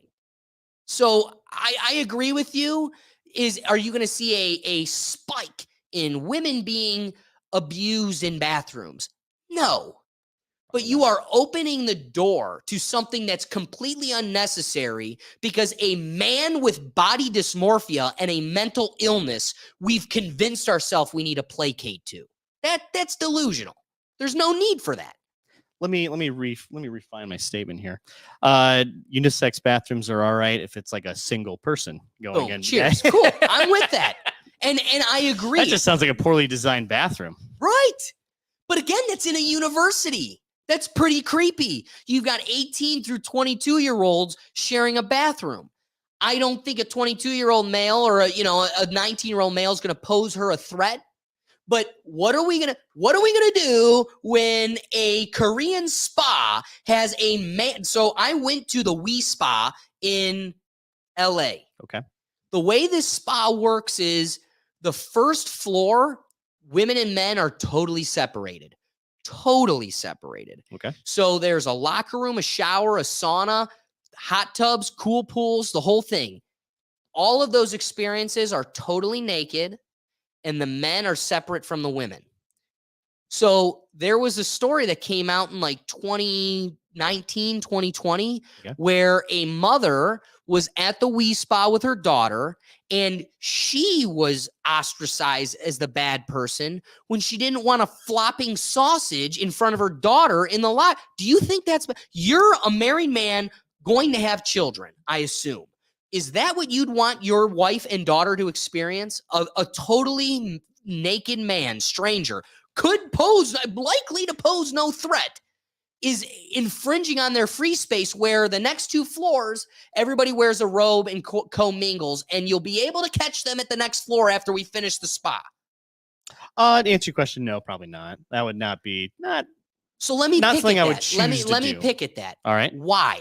What about that feeling makes it uncomfortable or unnecessary or something that we could probably just do without. So I guess we'll break it down. So we have the wife and my child. So especially my daughter, I don't want her. We got to protect. You don't want her seeing you, let alone a stranger. Exactly. We want to protect childhood innocence. I think Yeah. that's very important to protect that, and especially the younger they are, the more really you want to be protective of that. And then the wife, on the other hand, she's probably seen a song or two. That's not really okay. Whatever. But do I want to introduce that? Just knowingly go there and see that? No, I'd rather not. Just like I'm sure on her end, she doesn't want me to see, tits walking around. Right. Well, unless we choose to go do that. Right. That's a whole different thing. You do that if you're into it, but definitely if you're not, I got to be able to choose. So let's agree that in a society, if we want to choose to be in, hey, I want to go to the men's restroom, see the men's stuff, or if I'm a woman, go see the women's stuff, or if I want to go, I want to do a little co-ed bathroom experience here. Hey, let's, as long as I get to choose that and that's not thrusted upon me, like the societal norm's got to be you're by yourself or family restroom, or you're with your sex. Yes. Okay. I want to give you the opportunity. I've kind of hit wrapping thoughts numerous times. All right. So I want to give you the opportunity to wrap up this topic for us. Government should not be involved in banning words or prioritizing prioritizing preferences of words over the other. I think the government should be out of that business. Now, the government wants to support programs that do educate. We get into like education, like re-education camps. I want to avoid that, but definitely if you have as a governor a platform, why don't you use that more to be able to educate versus force? I like that. So, less, more democracy, less authoritarian. I want to agree totally on your position. And the only thing I would add is that I still think, though, this conversation is very relevant socially because it's not going away. It's been 10 years now, and it's getting bigger and stronger. So I agree with everything you said, but I also don't think we could turn a blind eye to it because it ain't going away. Brian, wrapping thoughts before we move to our topics. I agree. Bipartisanship is to group ideas is not a good thing, and banning words isn't the route to go about. It's a scary place we're in. Raising awareness. I love it. All right. All right. So let's get to our third topic here. We'll probably just brief upon it so we could get to the last one where we're going a little long here. That was a dense topic, but that was very dense. BLM coming out and standing up for Hamas, a terrorist group outspoken against the United States. Brian, if you could get queued up the Black Lives Matter grassroots statement in solidarity with the Palestine people. It should be the bottom of those three there. So I just want to, this was an official newsletter or statement posted by the grassroots Black Lives Matter group in regards to the Palestinian people. As the world is faced with deep questions about self-determination, as we all desire and pray for a world of peace, we must stand unwaveringly on the side of the oppressed. When a people have been subject to decades of apartheid, I don't even know what apartheid. Thank you. I should have probably prepped that. Apartheid and unimaginable violence, their resistance must not be condemned, but understood as a desperate act of self-defense. It's a weird position for them to take, only for the reason that I agree. Black Lives Matter is in the position of standing up against and standing up for the oppressed. The fact that they don't find any need for standing up for the dead babies in trash bags is its own thing. Brian, can you also pull up the tweet that the Black Lives Matter group put up? I think the tweet's probably worse than the statement. I agree. Totally. I think the statement taken on its face. Okay. You see the parallels. You see where it goes from. Oof. This is it. Oof. This is all that it is. So again, they're supporting the paratroopers that landed in on a concert and essentially don't use the R iconography. word, but we start going. So I think we're starting to we're shading from, hey, I support the people in a bad situation. I sympathize with them as being an African American individual going back to the past of like civil rights.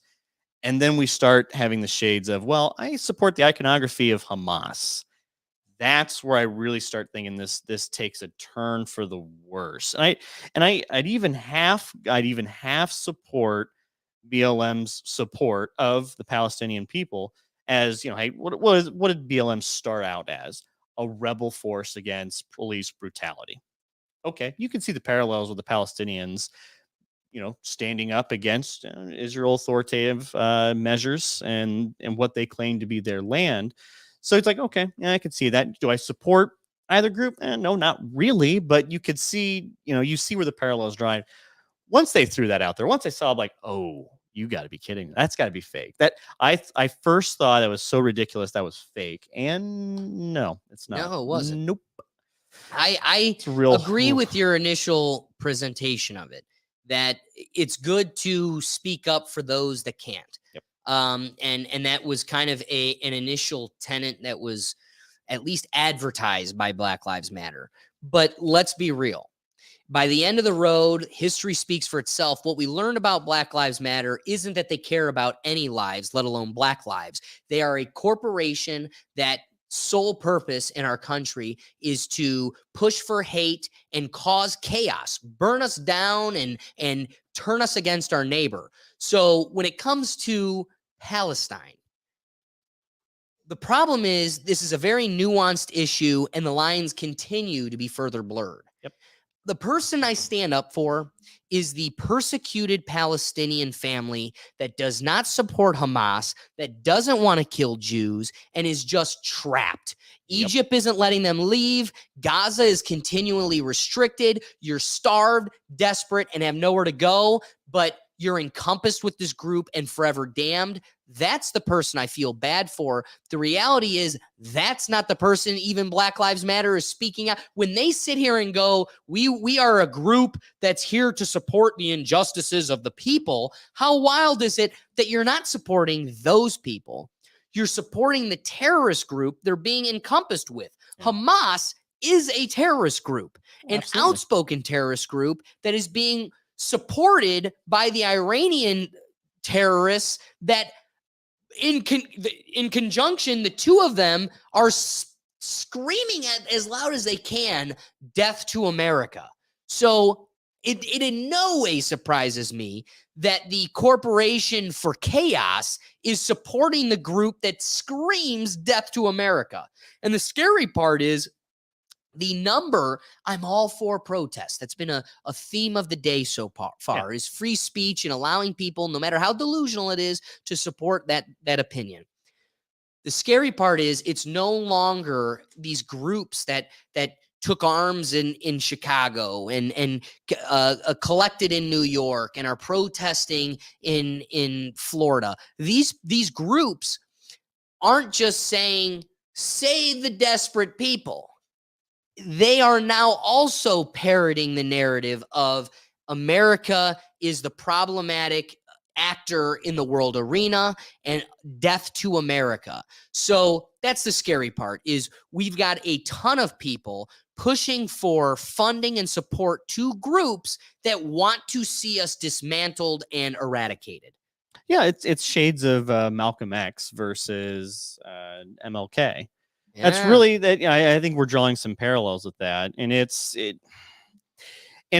I think they fully know they're hitching their wagon to Hamas, and they're hitching their wagon to those. The BLM is anti-Western values. The whole mantra. It's probably if you look, it's probably in their bylaws. Yeah, they're not in favor of it. They want to see a new. They're revolutionary in nature. So again, it doesn't necessarily surprise me that they're for revolutionaries, but at the same time, it's how blatant it is. It's not even the shade. Like you take that statement and you look at it, it's like, okay, yeah, you could probably see where they're probably supporting Hamas on one end, but to just be so blatant about it, just be so forward with it, it's brave. It's a very brave move, but it's it just shows. I think they're losing focus and they're losing sight. I think on the original core mission of that I'd hate to call it an organization because I think it was really more of a movement when it started in its very early phases. And now we just see this coming down on political lines as well. That supporting, I think, would you agree that for the most part, I think in the United States, about 70-30 supporting Israel over Palestine? I would agree with that. But again, another point I was excited to bring up that I think you triggered to me is think about how irrelevant BLM became. Yeah. Like since the summer of love, when they were throwing stools in Starbuckses, they're nowhere near as relevant, right? Because what followed? Documentaries like Candace Owens pointing out how they're a malicious, self-serving organization. Yeah. You know, the your money you donated didn't go to Black lives. It went to the one Black person and their 3 mansions. So what we saw was a slew of evidence that discredited Black Lives Matter as an organization, further showing how they further divide our country, and they totally lost their relevance. There was a day where all of us posted a black square. I think today, those that did, many of them hold a regret. If not, they're not going to admit it. That's something you cannot legally admit today. But at the same time, I think most people are seeing how ridiculous that was, that they were tricked. And had Black Lives Matter come out in support of Israel, which is the most logical and the most backed position in our country, that's just piling on already what everybody else believes. So this gave them an opportunity to be relevant again. Here we are talking about a malicious, toxic organization that's been dead to me for 3 years, and we're back to making them relevant, talking about them again.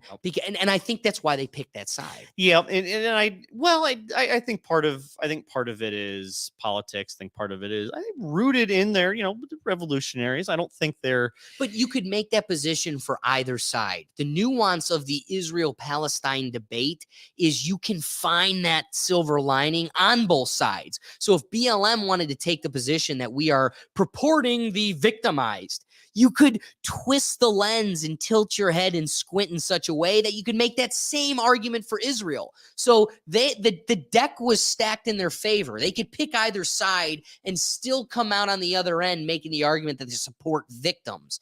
I think they picked the victim that's the most provocative and gets the most attention because it gets clowns like us talking about them again. Yeah, and you see the most fervent leftist individuals are in full support of Palestine, whether their beliefs or Hamas and Palestine really agree with their end beliefs. Just like we saw last week with Rashida Tlaib's Palestine flag and her LGBT plus flag. Those definitely those ideologies they're oil and water. They don't mix. Speaking of that, real quick, go to this picture. We got Greta Thunberg, right? So she stands with Gaza. And right next to her, she's got her friend, this Jew, stands with Palestine. Ma'am, are you confused? I stand with the people that want my head on a stake. What? Yeah, I don't. I'd argue she's probably not that Jewish. She's probably a little Jewish. Yeah, you're right. Just a little ish. I don't think she's Orthodox. This was probably taken on a Saturday. You're so right. This was taken on a Saturday. Emphasize the ish. Yeah, right. But Greta Thunberg, damn, we probably need to stop giving her attention. It was cute. Yeah. It was cute at first, and then now it's okay. All right. Well, do we really care what Greta Thunberg says? I think it's time to. Let's put her to bed. And we're not going to believe she's an industry plant at this point. At this point, it's at the beginning, no. And she's leaning into it. She's supported by the industry. Absolutely. Brian, you got any thoughts on this bad boy? This is a whole mess of just I don't want to touch. Yeah. Sure, you don't want to take a side here. All right. So here's what I got. At the end of the day, I think you've got a organization. It's commandeered by bad actors already. They purport a narrative of what they actually want to accomplish.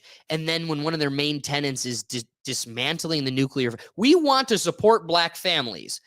And our number one tenet is dismantling the nuclear family. Okay. The reason you are where you're at is because your dad isn't home. He's either in jail or you've built a culture where he leaves and has no intention of coming back. So all I'm saying is if you really want to fix your situation, telling your dads to get milk and never come back and pushing that narrative is not the solve. So we learned where they use the serpent's tongue to say one thing and then promote another. So I think it shouldn't surprise anybody that the bad actors are supporting the even worser actors. At the same time, though, the real thing to take away from this is I like Brian's point. The whole thing from Israel to Palestine to all of the people getting their fingers in the pot. This is a sticky quagmire that is beyond our ability to truly siphon out what's right. No. Comes back to one of the positions we brought up last week. One thing that I cannot get over at this point is when it comes to, at first I was like, feel bad for the Palestinians and, they're stuck there. And at the same time, a friend made a great point. He goes, the Palestinians, they lost. Okay. Sorry, but that's the case. It isn't your land anymore. And this is akin to the Indians, the Native Americans in America. You lost. Sorry, we had muskets. You threw rocks. You lost. And we gave you this little area to stay there. You can pray to the spirit God and throw your dust into smoke and cast spells. And you use that land to make casinos, but you lost. And the rest of us, the Greeks, the Irish, the Africans, all these people that came here, and you go, this is our land. Nah, dude. It was. It's not anymore. So the Palestinians, after this analogy was presented to me, they're one and the same with the Native Americans. And so what would we as Americans do if all the Native Americans on their casino land started to organize and start nuking babies? If you can't stay in your lane and accept defeat and just, this is your little corner and you want to take it all over, then I guess we got to remind you who has the AKs. So it's either get in line or we got to get rid of you at this point. At first, I hated that because I don't like justifying taking lives in any sense. But if you are going to proactively take lives and we're trying to come to an agreement. We're trying to cut this in a way that everybody loses and everybody wins. If you were a mediator, that's what they teach you. Somebody in mediation knows that the way this comes out right is both parties win a little and both parties lose a little. The fact that you are the loser and you cannot accept this situation, and in lieu of that, we're putting babies in trash bags. I guess my only option then is to get rid of you. So, following those thoughts, I think closing on my end, I think it's at this point juvenile to take a massive side one way or the other. Yes. You just look silly on both ends. I don't. So, I'm still digesting a little bit, on your analogy, but I think the crux of it, where I agree, if the old two-state solution's probably not going to work out if both sides continue to don't want each other to exist on this planet anymore. So is there, and I don't see that this is where it becomes difficult because you don't want to see Israel carpet bomb Gaza into just nothing. And at the same time, you don't want Palestine and Hamas to just take over Israel. I don't think no one really wants either of that. So so at this point, the only solution is a two-state solution to just, but I think your buddy Don here a couple of weeks ago did put it nicely, that if Palestine were just put all the guns down, stop being violent, you're more likely to get buy-in from the Israeli government and the Israelis than you would if the Israelis put down their guns, put down their weapons. I don't think they do put down their guns and weapons and continue to get. At first, I hated this premise, but it's shown its truth. They do put their guns down and try to coexist and then get bombed again. So at some point, you can't fault them from intervening. At the same time, though, you've been screaming extinction of the other party just as much as they have. Brian, what's up? We're sorry. All right. Alrighty. I think that's a perfect way Wait, to let's, just end that. yeah, no more Israel talk. Yeah, let's get to it. RFK, golly, why'd you have to do this, man? RFK Jr. pushes support for reparations.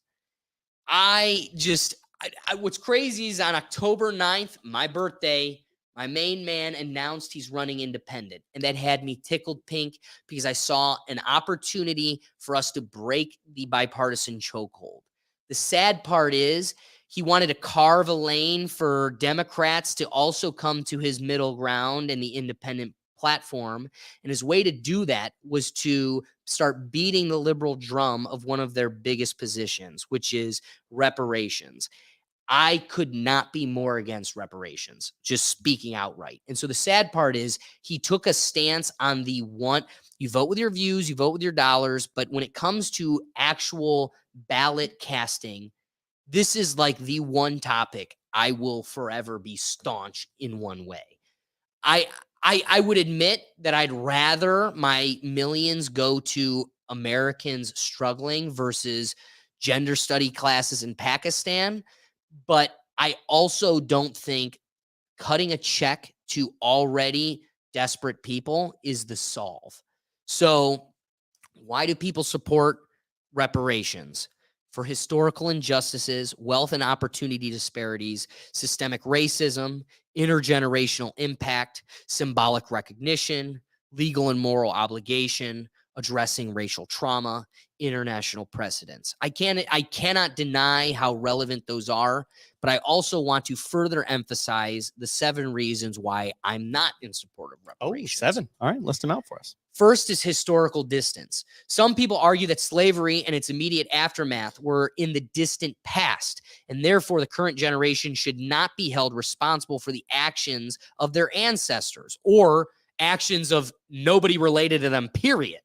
They might argue that reparations are not relevant to individuals who did not participate in or directly benefit from slavery. Secondly, individual responsibility. Critics of reparations often emphasize the importance of individual responsibility. They believe that individuals should be held accountable for their own actions and that providing reparations based on historical injustices undermine the principle of personal accountability. Thirdly, practicality. Some people question the practicality of implementing a reparations program. They might argue that determining who qualifies for reparations, calculating the appropriate compensation, and distributing funds in a fair and effective manner would be extremely complex, almost impossible, and could lead to administrative challenges and bureaucratic inefficiencies. Fourth, equity. Sorry, I hate that word. Fourth, equality and fairness. Okay. Opponents of reparations might argue that providing financial compensation to a specific racial or ethnic group could be seen as discriminatory. They might believe that addressing historical injustices should be done in a way that benefits all disadvantaged individuals, regardless of their race or ethnicity. Fifthly, fear of division. Individuals worry that implementing reparations could lead to social division and restraint among different racial and ethnic groups. They fear that reparations might create hostility and hinder efforts to promote utility, unity, and understanding among communities. And 6 here, preference for alternative solutions. Critics of reparations often propose alternative solutions to address racial disparities, such as investing in education, job training programs, affordable health care, and criminal justice reform. They argue that these measures can help create equal opportunities and address systemic inequalities without singling out a particular group for compensation. And finally, concerns about misuse of these funds. Individuals might be concerned about how the funds allocate for reparations, how these allocations would be used. They worry that the money might be utilized ineffectively to uplift the community or might be misappropriated, leading to skepticism about the potential impact of reparations. The reality of the situation is it's extremely cost-worthy And this isn't free money. This isn't just like, that's the problem. There's this disillusion of like where tax money comes from. Like I learned, did you know before 1960, dude, there were no taxes in this country. Let that settle. Like truthfully, no taxes. Before 1960, there was Brian no can even start Google it. there was There no was no taxes. taxes. Huh. So Google when the IRS was created. That will tell you the exact year. What year was the IRS created? B did not. Now you're taxed on your death, on your life, on your expense, on your income, just possessing it. Literally every financial move is tax. When? July 1st, 1862. 1862. It's like 1960. I was Boy, like, that sounds a little. That sounds Okay, a little odd. instead of 40 years, it's 140 years. It's the same damn thing. 100 So again, that's still over 150 years after the country was alive, breathing, with a constitutional document scripting out what this country looks like. So this is a fairly new thing, but it's been so socialized and become such a fabric of our community. We just accept it. It's just a thing we do. And because of that, we just have this fictional pocket of money that's just there. It's just infinite. We can take, like, one, how much money you think we got? Two, where did it come from? And I think it's incredibly unfair that you have a vast, I've done this before on the podcast and I'm going to refrain from doing it. Okay. But when you get to the statistics of how many people are direct descendants of slaves from the time period where slaves were owned, you're looking at about 1%. 1% of the country owned people, and about 0.6% of the people are descendants of people who were owned by people. That means 98% of the country you're trying to project these sins on and foot the bill to are desperate immigrants that came here for a new beginning, never had any involvement on being owned or owning people, and yet the sins of this still carry on. I think you would see a lot of people, and the sad part is it's coming from a person who's not allowed to talk about it. But what you learn real quickly is those that we want to hear from in this subject are the first to tell you that the work of these programs, they worked, and it's behind us. It's not necessary. Hence why what's the Supreme Court got rid of Affirmative action. Affirmative action. Yep. So affirmative action, when it was implemented, did have a necessary benefit, and I think we saw the fruits of it. No, you could call that reparations. Just on reparations doesn't have to be monetary. It could be beneficial, and affirmative action is definitely in its intent beneficial to that community. So one thing I wish we would have, I messed up. I wanted to start this segment off with this, but Brian's got it queued up. Let's get to exactly what RFK said. Okay. Because So I think he kind of aligns with your position. So let's kind of hear what his position. You're gonna have is to build start it over opportunity 'cause it's for in the Black middle. neighborhoods to actually build businesses.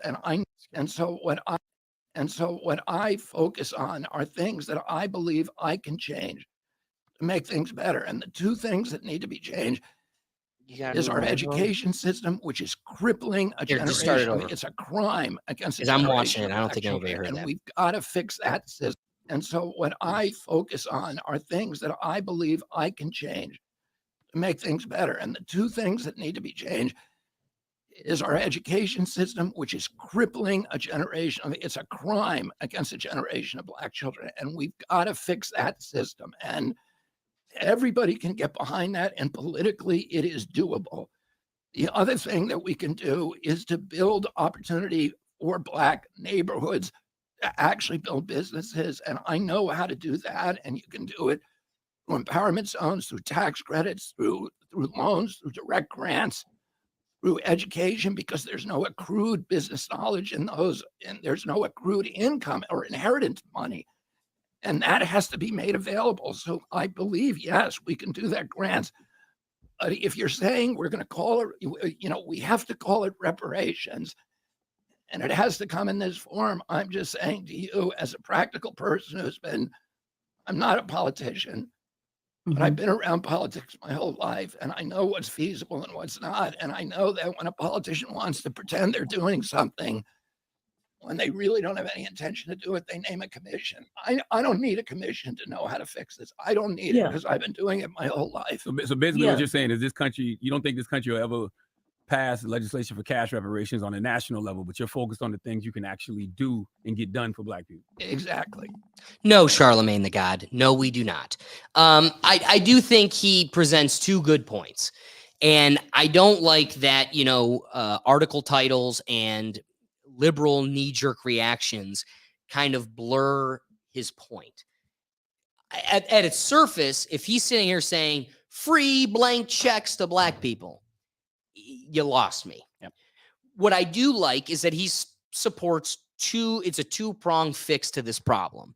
First attack that he emphasizes is fixing the education system, right? So it isn't a money check.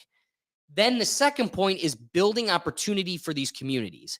In that, he alludes to the social interpretation of what reparations are, money, free money, but he doesn't actually say that. He actually doubles down and says, the examples of how to build opportunities in these communities doesn't give many. And really the only one he provides is grants. So I'm not opposed to grants that further open it doesn't open a door wide open, but it makes opportunities more accessible and cracks the door open maybe. But I want what I'm looking for is something that supports the person who wants to better themselves. The scary part is the amount of functioning males that have become docile by this welfare state and are just sitting on their ass collecting a check because we've created a system that has rewarded it. And there's no reason to change my ways. In fact, I should be more entrenched as a degenerate, have more babies out of wedlock, more dependents that I can't take care of, because then I get even more from the state. Totally not racially related. A white kid I went to school with, their family were the white trash of our neighborhood or of our school. Mm-hmm. They were poor and just total assholes. They were nothing but problems at our school. They had a kid in every grade. And I will never forget standing in line as a senior, and we had the kid that we all grew up with that was in our grade. His brother, who was a freshman, was in line. Brian, I never went and had breakfast. The only time I had breakfast at our school was when we had football, and we had to be there at 5 a.m. So I'm standing there in line for a breakfast. Again, something I never really had, a rare occasion. Standing in line, and he just opens up blindly to me. My mom just had another baby so we could get free breakfasts at school. Before we had free lunches, but now we get free breakfasts too. Okay, so maybe that's a, 14-year-old's ignorant perspective of what mom did. But something tells me those were words that were repeated around him, or a perspective that was also peddled by his familial fabric, for that to be something that is just innate, that he's parroting in line. So it isn't delusional to believe that there are people that hold this perspective. I'm not going to take the unfair position and say that I think the majority of people are like this, but we cannot deny that they exist. And so as a policymaker that's trying to address these things, we also need to acknowledge that's very relevant and a piece to our fabric that we need to consider when creating policy universally across the board.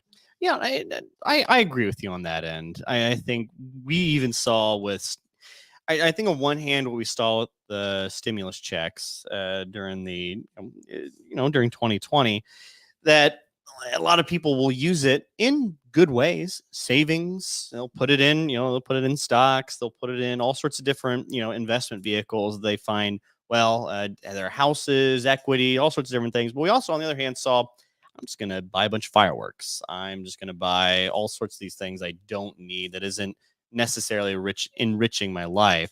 So just a straight money payment, it's not going to work. It's never going to work, and and the money doesn't exist in a vacuum. We're going to see inflation come in that. Let's just say you're going to give $250,000 to every single black person in America. That's what 30% of the population, almost a quarter, right around there. That's going to just cause runaway inflation almost overnight, especially when they know that's coming out. So that's not going to be helpful for the rest of society. And I think I like what he says on a couple pieces of that, because you got to build trust within that community. You got to give the community a reason to want to better themselves outside of material objects. And I think this also comes back to another facet. It's like, well, God, we're really good at marketing products and creating a consumer culture, and just unfortunately it seems like the poorest communities amongst us are the ones that kind of latch onto that as an identity. Is it because they're able to afford those $150 shoes, or that big screen TV, or the PlayStation 5? You would be dumbfounded by how many people on our eviction docket who cannot pay their landlord, that landlord has to pay real estate tax, right? Like, he's not just some jerk trying to make money off of you. He also has to answer to those taxes that came in 1860 to the government.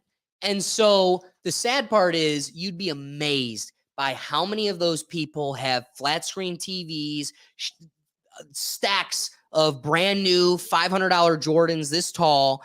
The reality is, it's a misappropriation of your funds, of your work ethics, and your attention, your value system too. In this modern America, tell me if I'm outlandish. I want to know your opinion on this. But do you think in America, because we've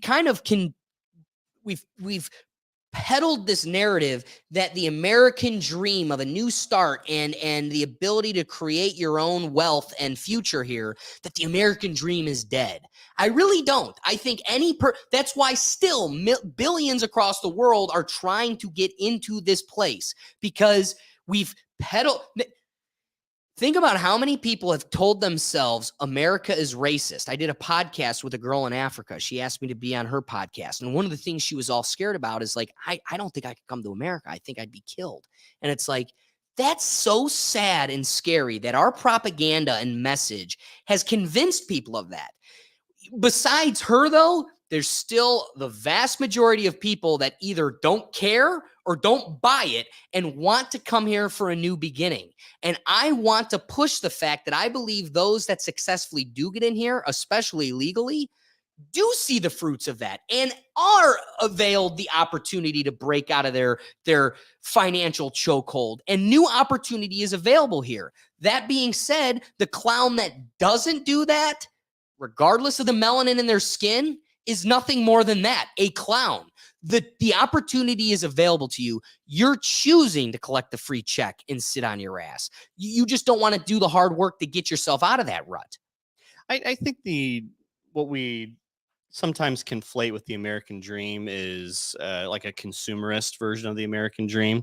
So what is, I think the true honest to God version of the American dream that we really should be peddling out there is not necessarily the biggest house or the whitest fence or the most land. It should be a value system that keeps you happy, fulfilled, and I think the other part, respected within your own being, within your own property, and something you're able to value within your own value system.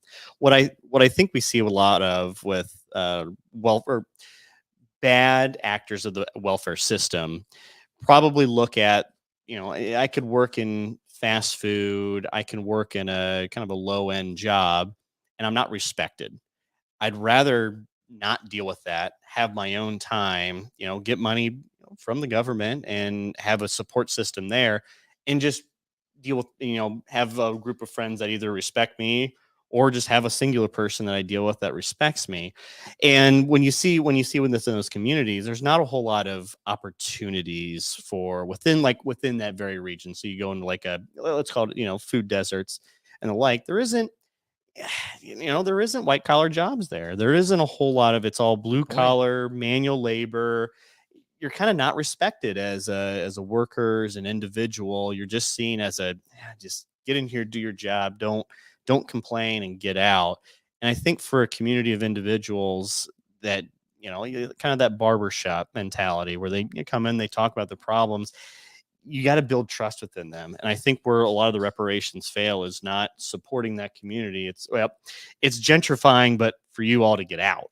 Yeah. Is kind of the issue you see sometimes. And it doesn't have to be necessarily skin color based, even though I think sometimes a lot of it I think it's class based. I think that's the so sad part too. is we're confused in melanin, but the reality is it's class based. Yeah. So you don't build trust in that community. That community just doesn't trust. Doesn't trust the And government. do you blame them? I don't They were blame them. stolen like Yeah. a commodity. They were, and they definitely weren't respected up until very, very recently. Within, our parents live in a lifetime where there was colored restrooms, colored drinking fountains. So I think that's still very real. It's a reality I think they still are kind of grapple with. And I don't think, on the other hand, here's where I don't think they're helped. They're told constantly that nothing's ever their fault. It was the government. It was the bad actions. Don't feel bad about you being a bad actor in society or you making mistakes within society because society failed you and you have no duty to society. I think that's getting us to the issues where we're talking about reparations, or we're talking about how, we just got to throw money at the problem because that's really all they're after. I think it's more of a respect thing. And there's no, it's not, how do you legislate respect other than, well, we'll just give you a bunch of money and you just deal with it? Or Respect comes from not further dividing us, but exposure. Yeah. Like experiencing each other, the differences, the fruits, and maybe the downfalls. That's how respect is built. Not putting us in our corners and calling no matter what, the other, whichever that side you're on, is the enemy, hates you, is here they're the villain of the situation. That doesn't solve this. I think exposure is what kind of solves that issue. Yeah, and just communal respect. And I don't see that from, you get a suburban family that drives through, the ghetto and, the hood and some of these communities, and they don't respect it. They don't want to be part of that. They see it and they look in disgust. So I think that's where that class divide really comes in. And there isn't a single solution, easy answer that's going to alleviate this quickly. It's going to be generations upon generations of very hard, very slow work. Are you hearing this? Oh, I'm hearing it. That is crazy. Whatever the hell's going on. Anyway, for all of you that can't tell, outside of the studio, there are like 100 car beeps. It's like different cars. I think society is probably collapsing. It's pretty alarming. As we're sitting here, the apocalypse is hitting, and we're just like, hey, whatever. We're doing a podcast. Let's finish the show. So I want to just address I'm wrapping thoughts. I do want to hit a couple things here, if you don't mind, on what reparations look like beyond money. Because I want to acknowledge, I want to help these situations. These situations are very real, but also I don't think giving $200,000 to any person solves their financial issues without education and other support facilities available to them. Okay. So how can reparations look beyond just a check? Education investments, providing funding for quality education, scholarships, and education programs to historically disadvantaged communities can empower individuals with knowledge and skills, breaking the cycle of poverty and promoting social mobility. Healthcare access, improving access to healthcare services, mental health support, and addressing healthcare disparities in minority communities can enhance overall well-being and quality of life. Also, though, this only has any fruits the moment we start having very real conversations about this. Placating to the delusions also doesn't help. I don't believe a single boomer ever experienced a separate bathroom. Truthfully, our parents did not. I think there are grandparents that did, but our parents didn't live that. And I think that's part of the delusion. We need to make this slavery problem feel so much closer than it really is, because if we don't, then we have to acknowledge how irrelevant it truly is. Housing assistance. Implementing housing programs such as affordable housing initiatives and down payment assistance can help individuals and families secure stable housing, reducing disparities in home ownership rates. I'm going to be truthful with you, though. through my personal experience, this doesn't work at all. Our eviction docket is the most aggravating and gut-wrenching docket we have, because there's not a single person on that docket that isn't where they're exactly supposed to be. And I mean that, because the truth is, they wake up at noon, they can't even put their clothes on, they're half naked, and they're looking at you going, I didn't have a job. I woke up at 6 a.m. today to get this courtroom all set up so you could wake up at noon, half clothed, through your cell phone that was also given to you for free, and you look at your iPhone that's better than mine, and you go, I give it to me. I expect more.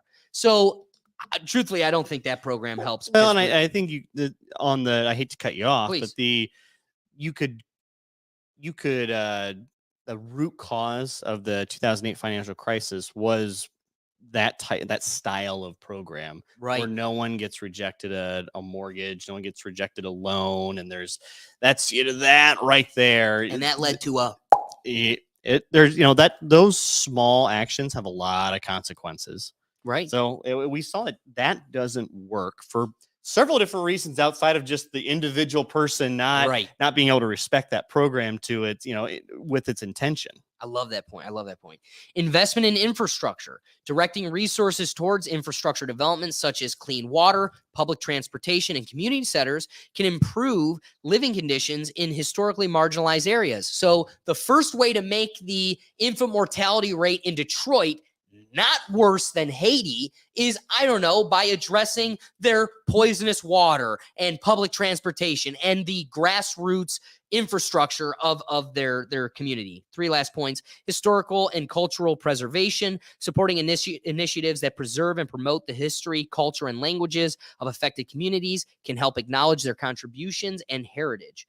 Furthermore, community investment, funding community-led initiatives such as job training programs, community gardens, and youth mentorship programs can strengthen community bonds and improve overall well-being. I think especially for the Black community, this is probably the most important.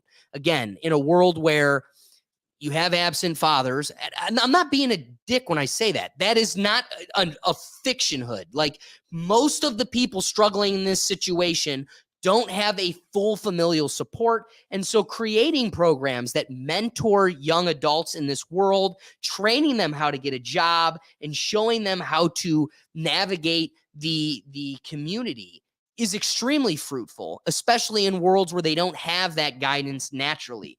And finally, policy reforms, implementing policies aimed at addressing systemic discrimination and promoting equity. So I hate that word, such as voting rights protections, anti-discrimination laws, and criminal justice reforms can contribute to reparative justice efforts. These alternative approaches recognize that reparations can take many forms, tailored to the specific needs and historical context of the affected communities. By addressing various aspects of the systemic inequality, these methods aim to promote lasting social and economic change beyond direct monetary compensation. And these are the reparations I would be over the hill advocating for beyond anything else. Wrapping thoughts for you. I based on that list, we see a lot of that already in the communities. Right. Putting together. Wow. But again, I think a lot of that comes down to the trust within the community to be able to help support that. So you have, That's a good point. It's those programs only go as far as the respect they give it. Ooh. And if we don't build that trust, they're not going to respect it, and it's never going to. We're going to kind of spin our wheels here, and then they're going to look for other solutions, which is just direct payments. Like, well, if I had $250,000, my life would be a lot better. Probably would in the short term, and it might even be in the midterm. But I don't know if that's necessarily solving the community and the cultural woes. Writing a check, that's not just automatically giving you respect that you think you deserve, or you probably need within your life to be, not an absent parent. And I don't necessarily like using that, but that is it's a stereotype within poorer, In your community? well, poorer communities. There's some, I don't know if you get a whole lot with that farming communities, but definitely with some of the more rural, like West Virginia, the Appalachian Hills, in the trailer parks, there's a lot of that there. See, but isn't that funny? Isn't that funny that the poor, desperate rapper type has been convinced that the poor, desperate farmer type is the problem. And in fact, they're both equally desperate, equally pigeonholed by our system, and they're convinced to point their barrels at each other instead of the actor that's oppressing both of them. Yeah, especially when either of them don't really live near each other either. Yeah. It's not a whole lot of, there isn't a whole lot of ghetto Black communities within the farming community or even in Appalachia. Social media hard at work again. Exactly. It's creating a divide that really doesn't exist. So this is just much like the Israel-Palestine situation. There's no easy single solution. I like a lot of what you put in there, but there is unexpected problems that come with that. So when you have public transportation, what exactly does that mean? Does that mean buses that go around that are free? Does it mean rail systems? Well, if you have a rail system, you have to remove parts of the community to be able to build it, just like we saw with the highway system. And you have those, there's a media, or they're not a media. There is a narrative within liberal media that the highway system is very racist.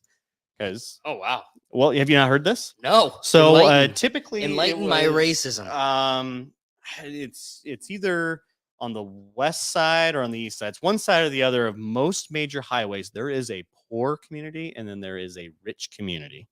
Oh wow! Within most of it. So let's go. We're probably most familiar. You're probably familiar with Columbus, right? Sure. You go down 71 on your right side, or on your east side of 71. You have New Albany. You have Bexley. You have Upper Arlington. Well, not Upper Arlington. You'd have Upper Arlington that are Dublin. That's on the left side. But that's also on the right side of it's actually on the left side, 315. That might be the best thing, but like Bexley. So you see 71, you go down, you curve. That curve is right around Bexley because Bexley's a very, very rich area in Columbus. And they have the money to go, no, you're not buying my land. Or if you are, you're really going to pay a lot more. So they have to go to the other side of that community to buy land to be able to build these highways. So you can create interstate commerce, just improve the economy. The jump in the economy we had in the 50s after the war was partly due to the interstate commerce program that we had to be able to get, money from West Virginia to Ohio, from California to Texas, from New York to Indiana. But the negative consequences of that is you're breaking up these communities. Instead of have a rich one next to a poor one, you do have a very sharp divide, and you go down, I don't want you over here, or hey, I'm trying to go over there to either cause problems, or I want to be over there. So there is so a lot of those ideas sound good in theory, but there is negative externalities that do come from it, and it's one of those things we don't see until it's down the road, until we're years past it. Yeah, look how far down the road. Or even like redlining, redlining was, at least prior to the policies that allowed us to have, or that caused the 2008 financial crisis, redlining was simply a way for banks to go, these areas don't pay their bills on time. These areas have bad credit. So we're not going to invest a whole lot of money in those areas, or we're not going to give loans to houses in those areas. And that did cause, you could see a parallel for a lot. If you don't have a house, you can't use it for retirement, can't use retirement, can't set up your kids, can't set up your kids. It's just a downfall that goes. So, but when we try to fix that problem, well, now no one has money and everything sucks because the banks oversold themselves. So that's, I think the simplest solution is just build trust. Right. Build trust, do simple things, don't overextend ourselves. So what does building trust look like? Because I'm not even claiming to be a oppressed class, and I have negative trust. Like I have proactively distrust. How do you fix that? Yeah. In a community, like I'm not even financially disenfranchised. So how do you look at the person that is disenfranchised and tell them, how do you change that? It starts with respect. I think that's probably the big thing. You have to respect that community. So when they, Are you saying we disrespect them? Same schools, same restaurants, same bathrooms, same communities, same programs. And in fact, they have their own TV channels. They have their own grants and availabilities. They actually have everything available to them that they have is not available to the others. But I don't, So, like, how do you do more than what we got? I don't think it's respect on a local level, though. That's respect on a national level. That's respect on a, on a very broad macro level. But So, I think what does distrust or disrespect on a local level look like? What is that? Because I need to be educated on what their I current think if you were to ask experience that is. community, it would be the over policing. It would be not allowing them to, you see a fight out in the street of, But 13% of the country does 80% of the crime. yep. So, is that over policing or is it over criminality?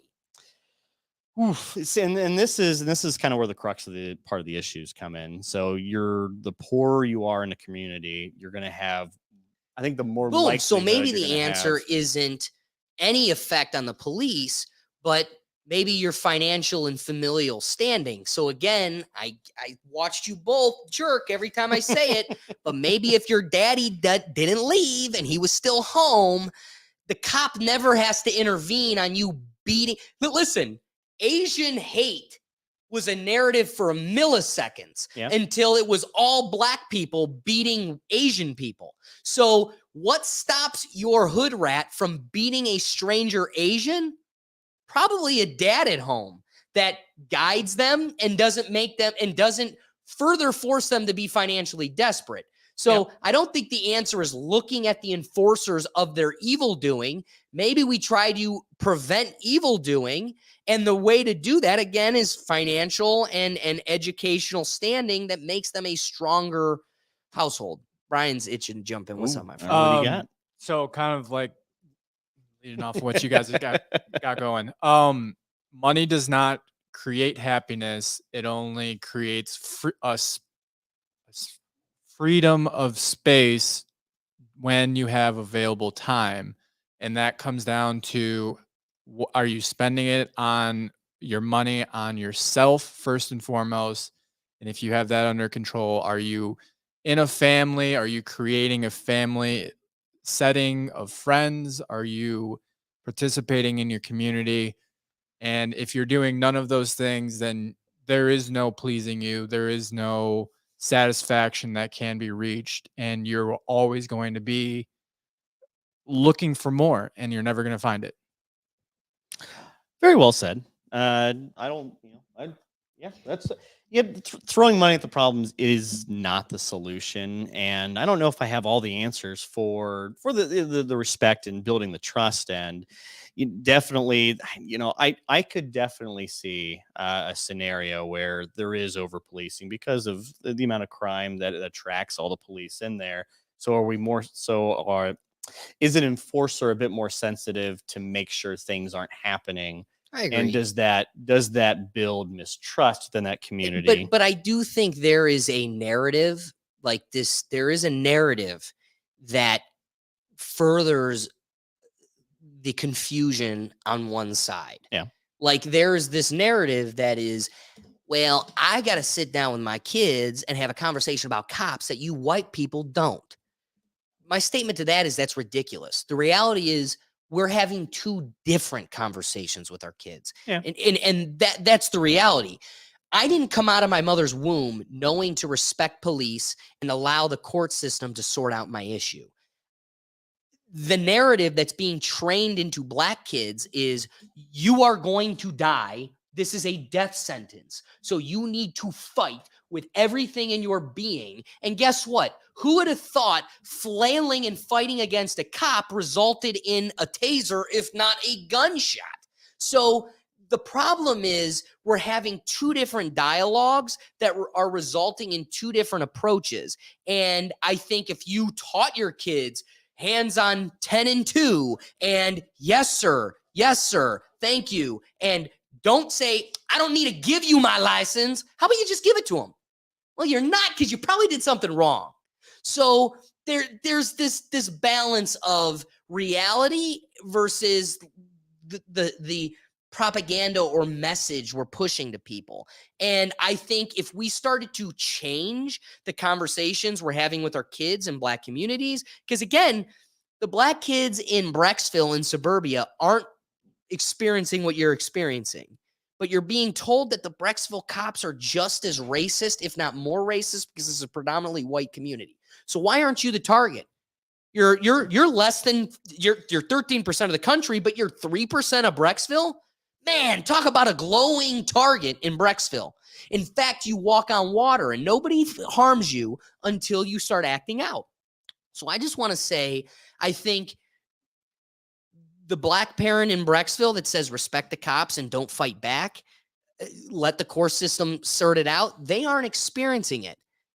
The person in Garfield that's saying fight for your life and fight the cops and run, they're experiencing this disrespect you speak of. But the sad part is both parties are both being convinced of this propaganda that they're being hunted and sought out, but they don't take a step back and really evaluate that they are taking two separate approaches to this issue, and one results in death. Yeah, let me give you a different perspective on the policing. So you're high in your class in the police academy, and you get there's different police districts, and the higher you are in your class, the more likely you get to choose which district you want to be in. So understanding kind of your position in life. So the position would be that the lower class cops go to the lower class communities. I wouldn't say the lower class cops. I would say the ones higher in their class, the ones that are probably more beneficial for those communities, and the ones that are, we'll just call them better cops because they placed higher in the standard that the police selects them at, get to choose to be in the safer, just the more well-to-do communities, and the ones that have less issues, less you don't fear for your life in Brecksville, Broadview Heights than you would in East Cleveland. So then you go into so now we go on the opposite end of that spectrum. You're low in your class and you get the bottom pick. The bottom pick is East Cleveland. I now fear for my life. I now have every interaction is just not a good, I perceive it to be a bad interaction, and me being low in my class, I have a lot of work to do to get myself to be in a better position. So what do I do? Do I over police? Do I see like a better cop because I'm arresting more people? And do I give myself a platform for my superiors to go, hey, I'm really great here. Imagine what I can do over in somewhere else, Shaker Heights, Lakewood, wherever you name it, because you're trying to get out of that bad situation. Also, you're low in your class. You might not be best. You might be down your luck. There might be several situations in your life that are not going so well. Am I more corruptible? Sure. And if I'm more corruptible, well, I'm probably not going to be the best cop, and I'm not going to encourage these communities to be better, because whatever corruption I'm involved in, whether that be the private prison system, whether that be, drugs and alcohol, there's all sorts of different things, drug dealing. I encourage that system. I perpetuate that system within that community to be able to keep my standing within whatever I'm doing that is corruptible. And if I'm corruptible, I probably have a God complex where I want to, keep power amongst everyone else. And I have the power to be able to tell you, you're going to jail, you're free to go if you do as I say. That power is probably very intoxicating to those who probably seek that position. You seek, just like any position, like you would seek be a lawyer because you want to argue and you want to write and do your, stand up and do your points here. You'd be a doctor to help, to diagnose, and to, judge or prescribe. And you'd be a cop to protect and serve, but also to have that power. With that power comes responsibility, and not everyone's able to use that responsibility to its intended aspects. I could respect that position. The only thing that I want to add is, in a world where that's the problem, a pushback to that has been, well, if you think there's a problem in your community, get involved.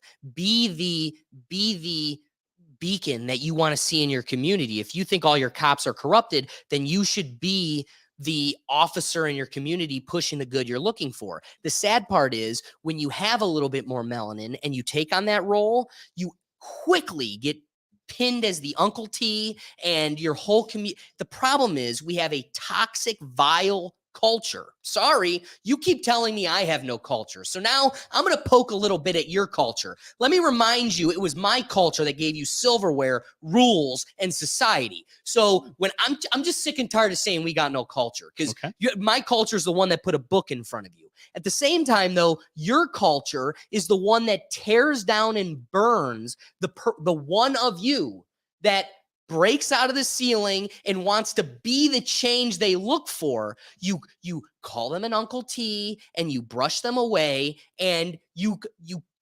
project the vile opinions you have of cops even on the one of you that is trying to be the change you call for.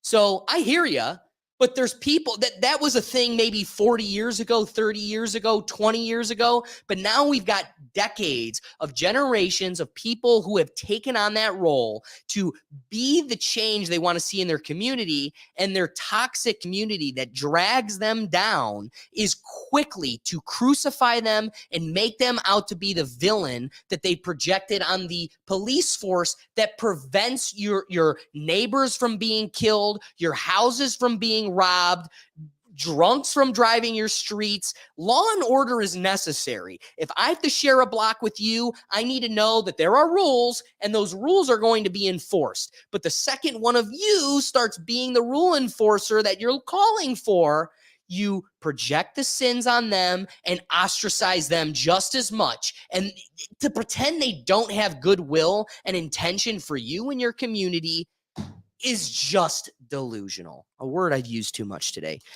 My wrapping thought is this, because we got to bring it to a close. I think RFK Jr.'s point, fixing education systems and building opportunities for these communities is the answer. It is something worth calling for. I do not believe money in any form is that answer. Putting that money towards programs and assistance, certainly. But I think the lower end of our society currently, because again, you're not giving it to the suburban dad that's already made it, who has melanin in his skin. You're trying to help people in ghettos. To believe 200 grand into a ghetto family is going to get them out magically is so illogical. There's literally no basis of logic in that. So all I'm saying is I call for help. I think these assistance is necessary. At the same time, though, I don't think just plain money is the answer, and it needs to be programs and other assistance. Your wrapping thought. So I have one more final thought, and then I'll wrap that up. So I think the other issue we run into as well with these communities, that those who are enterprising and have that entrepreneurial spirit to be able to lift themselves up from a bad situation, typically remove themselves from that bad situation. Boom. So those communities, is it a fact that we're just seeing the leftovers of that community? It's not every community is always the most upstanding citizen all the time. Cheers. So when is there a concentration? If there's a concentration of good communities, there's a concentration of bad communities. So it would, that's probably part of the issue too. So there's no examples of, a rising tide raises all boats. Well, a lowering tide also lowers all boats. There's no good analogy on the other end of that, but it's the opposite. Right. So I think that's the other part we're seeing there as well. Final thoughts. It's a complex situation. I think it's one we're gonna continue to battle, and social media just makes this worse and worse and worse. I think social media is really not that great. I think it's awful for society. But on the RFK Jr. piece, I half agree with most of what he's doing. I think a lot of it's the devil in the details, and I'm not necessarily confident that on a presidential scale you can actually fix that. Yeah. I think that's very much a local issue. You can shine a spotlight on it, but I don't think that's. He says he's a politician that understands, is trying to support the communities. He might be true, but I don't believe that's something one man can do all on his own. Cheers. I like that point. Brian, wrapping thoughts. I think you two summed it up pretty well. Only thing I would add, side note, meditate. Hey, all right. So, nice. Guys, thank you for listening. We'll catch you live every Tuesday at 7 p.m. across the platforms. Don't miss us. But you could catch all of our Rethink Tank content at our website at www.rethinktankpodcast.com. Don't forget, we want to get you involved in the conversation. The whole purpose of the live show is your involvement. We want to get you a part of the dialogue. So don't be afraid to comment, Get involved. We'll be looking forward to seeing your input next week. But catch me at Gergat57 on the social medias, and we'll catch you later. David, where can they find you? Well, they can find me on Instagram, David Cunningham 7112, and that's all where I'm at. Brian, where can I find you? BC Mall on Instagram. We'll catch you on the There next we go. episode. Peace. Thanks, guys.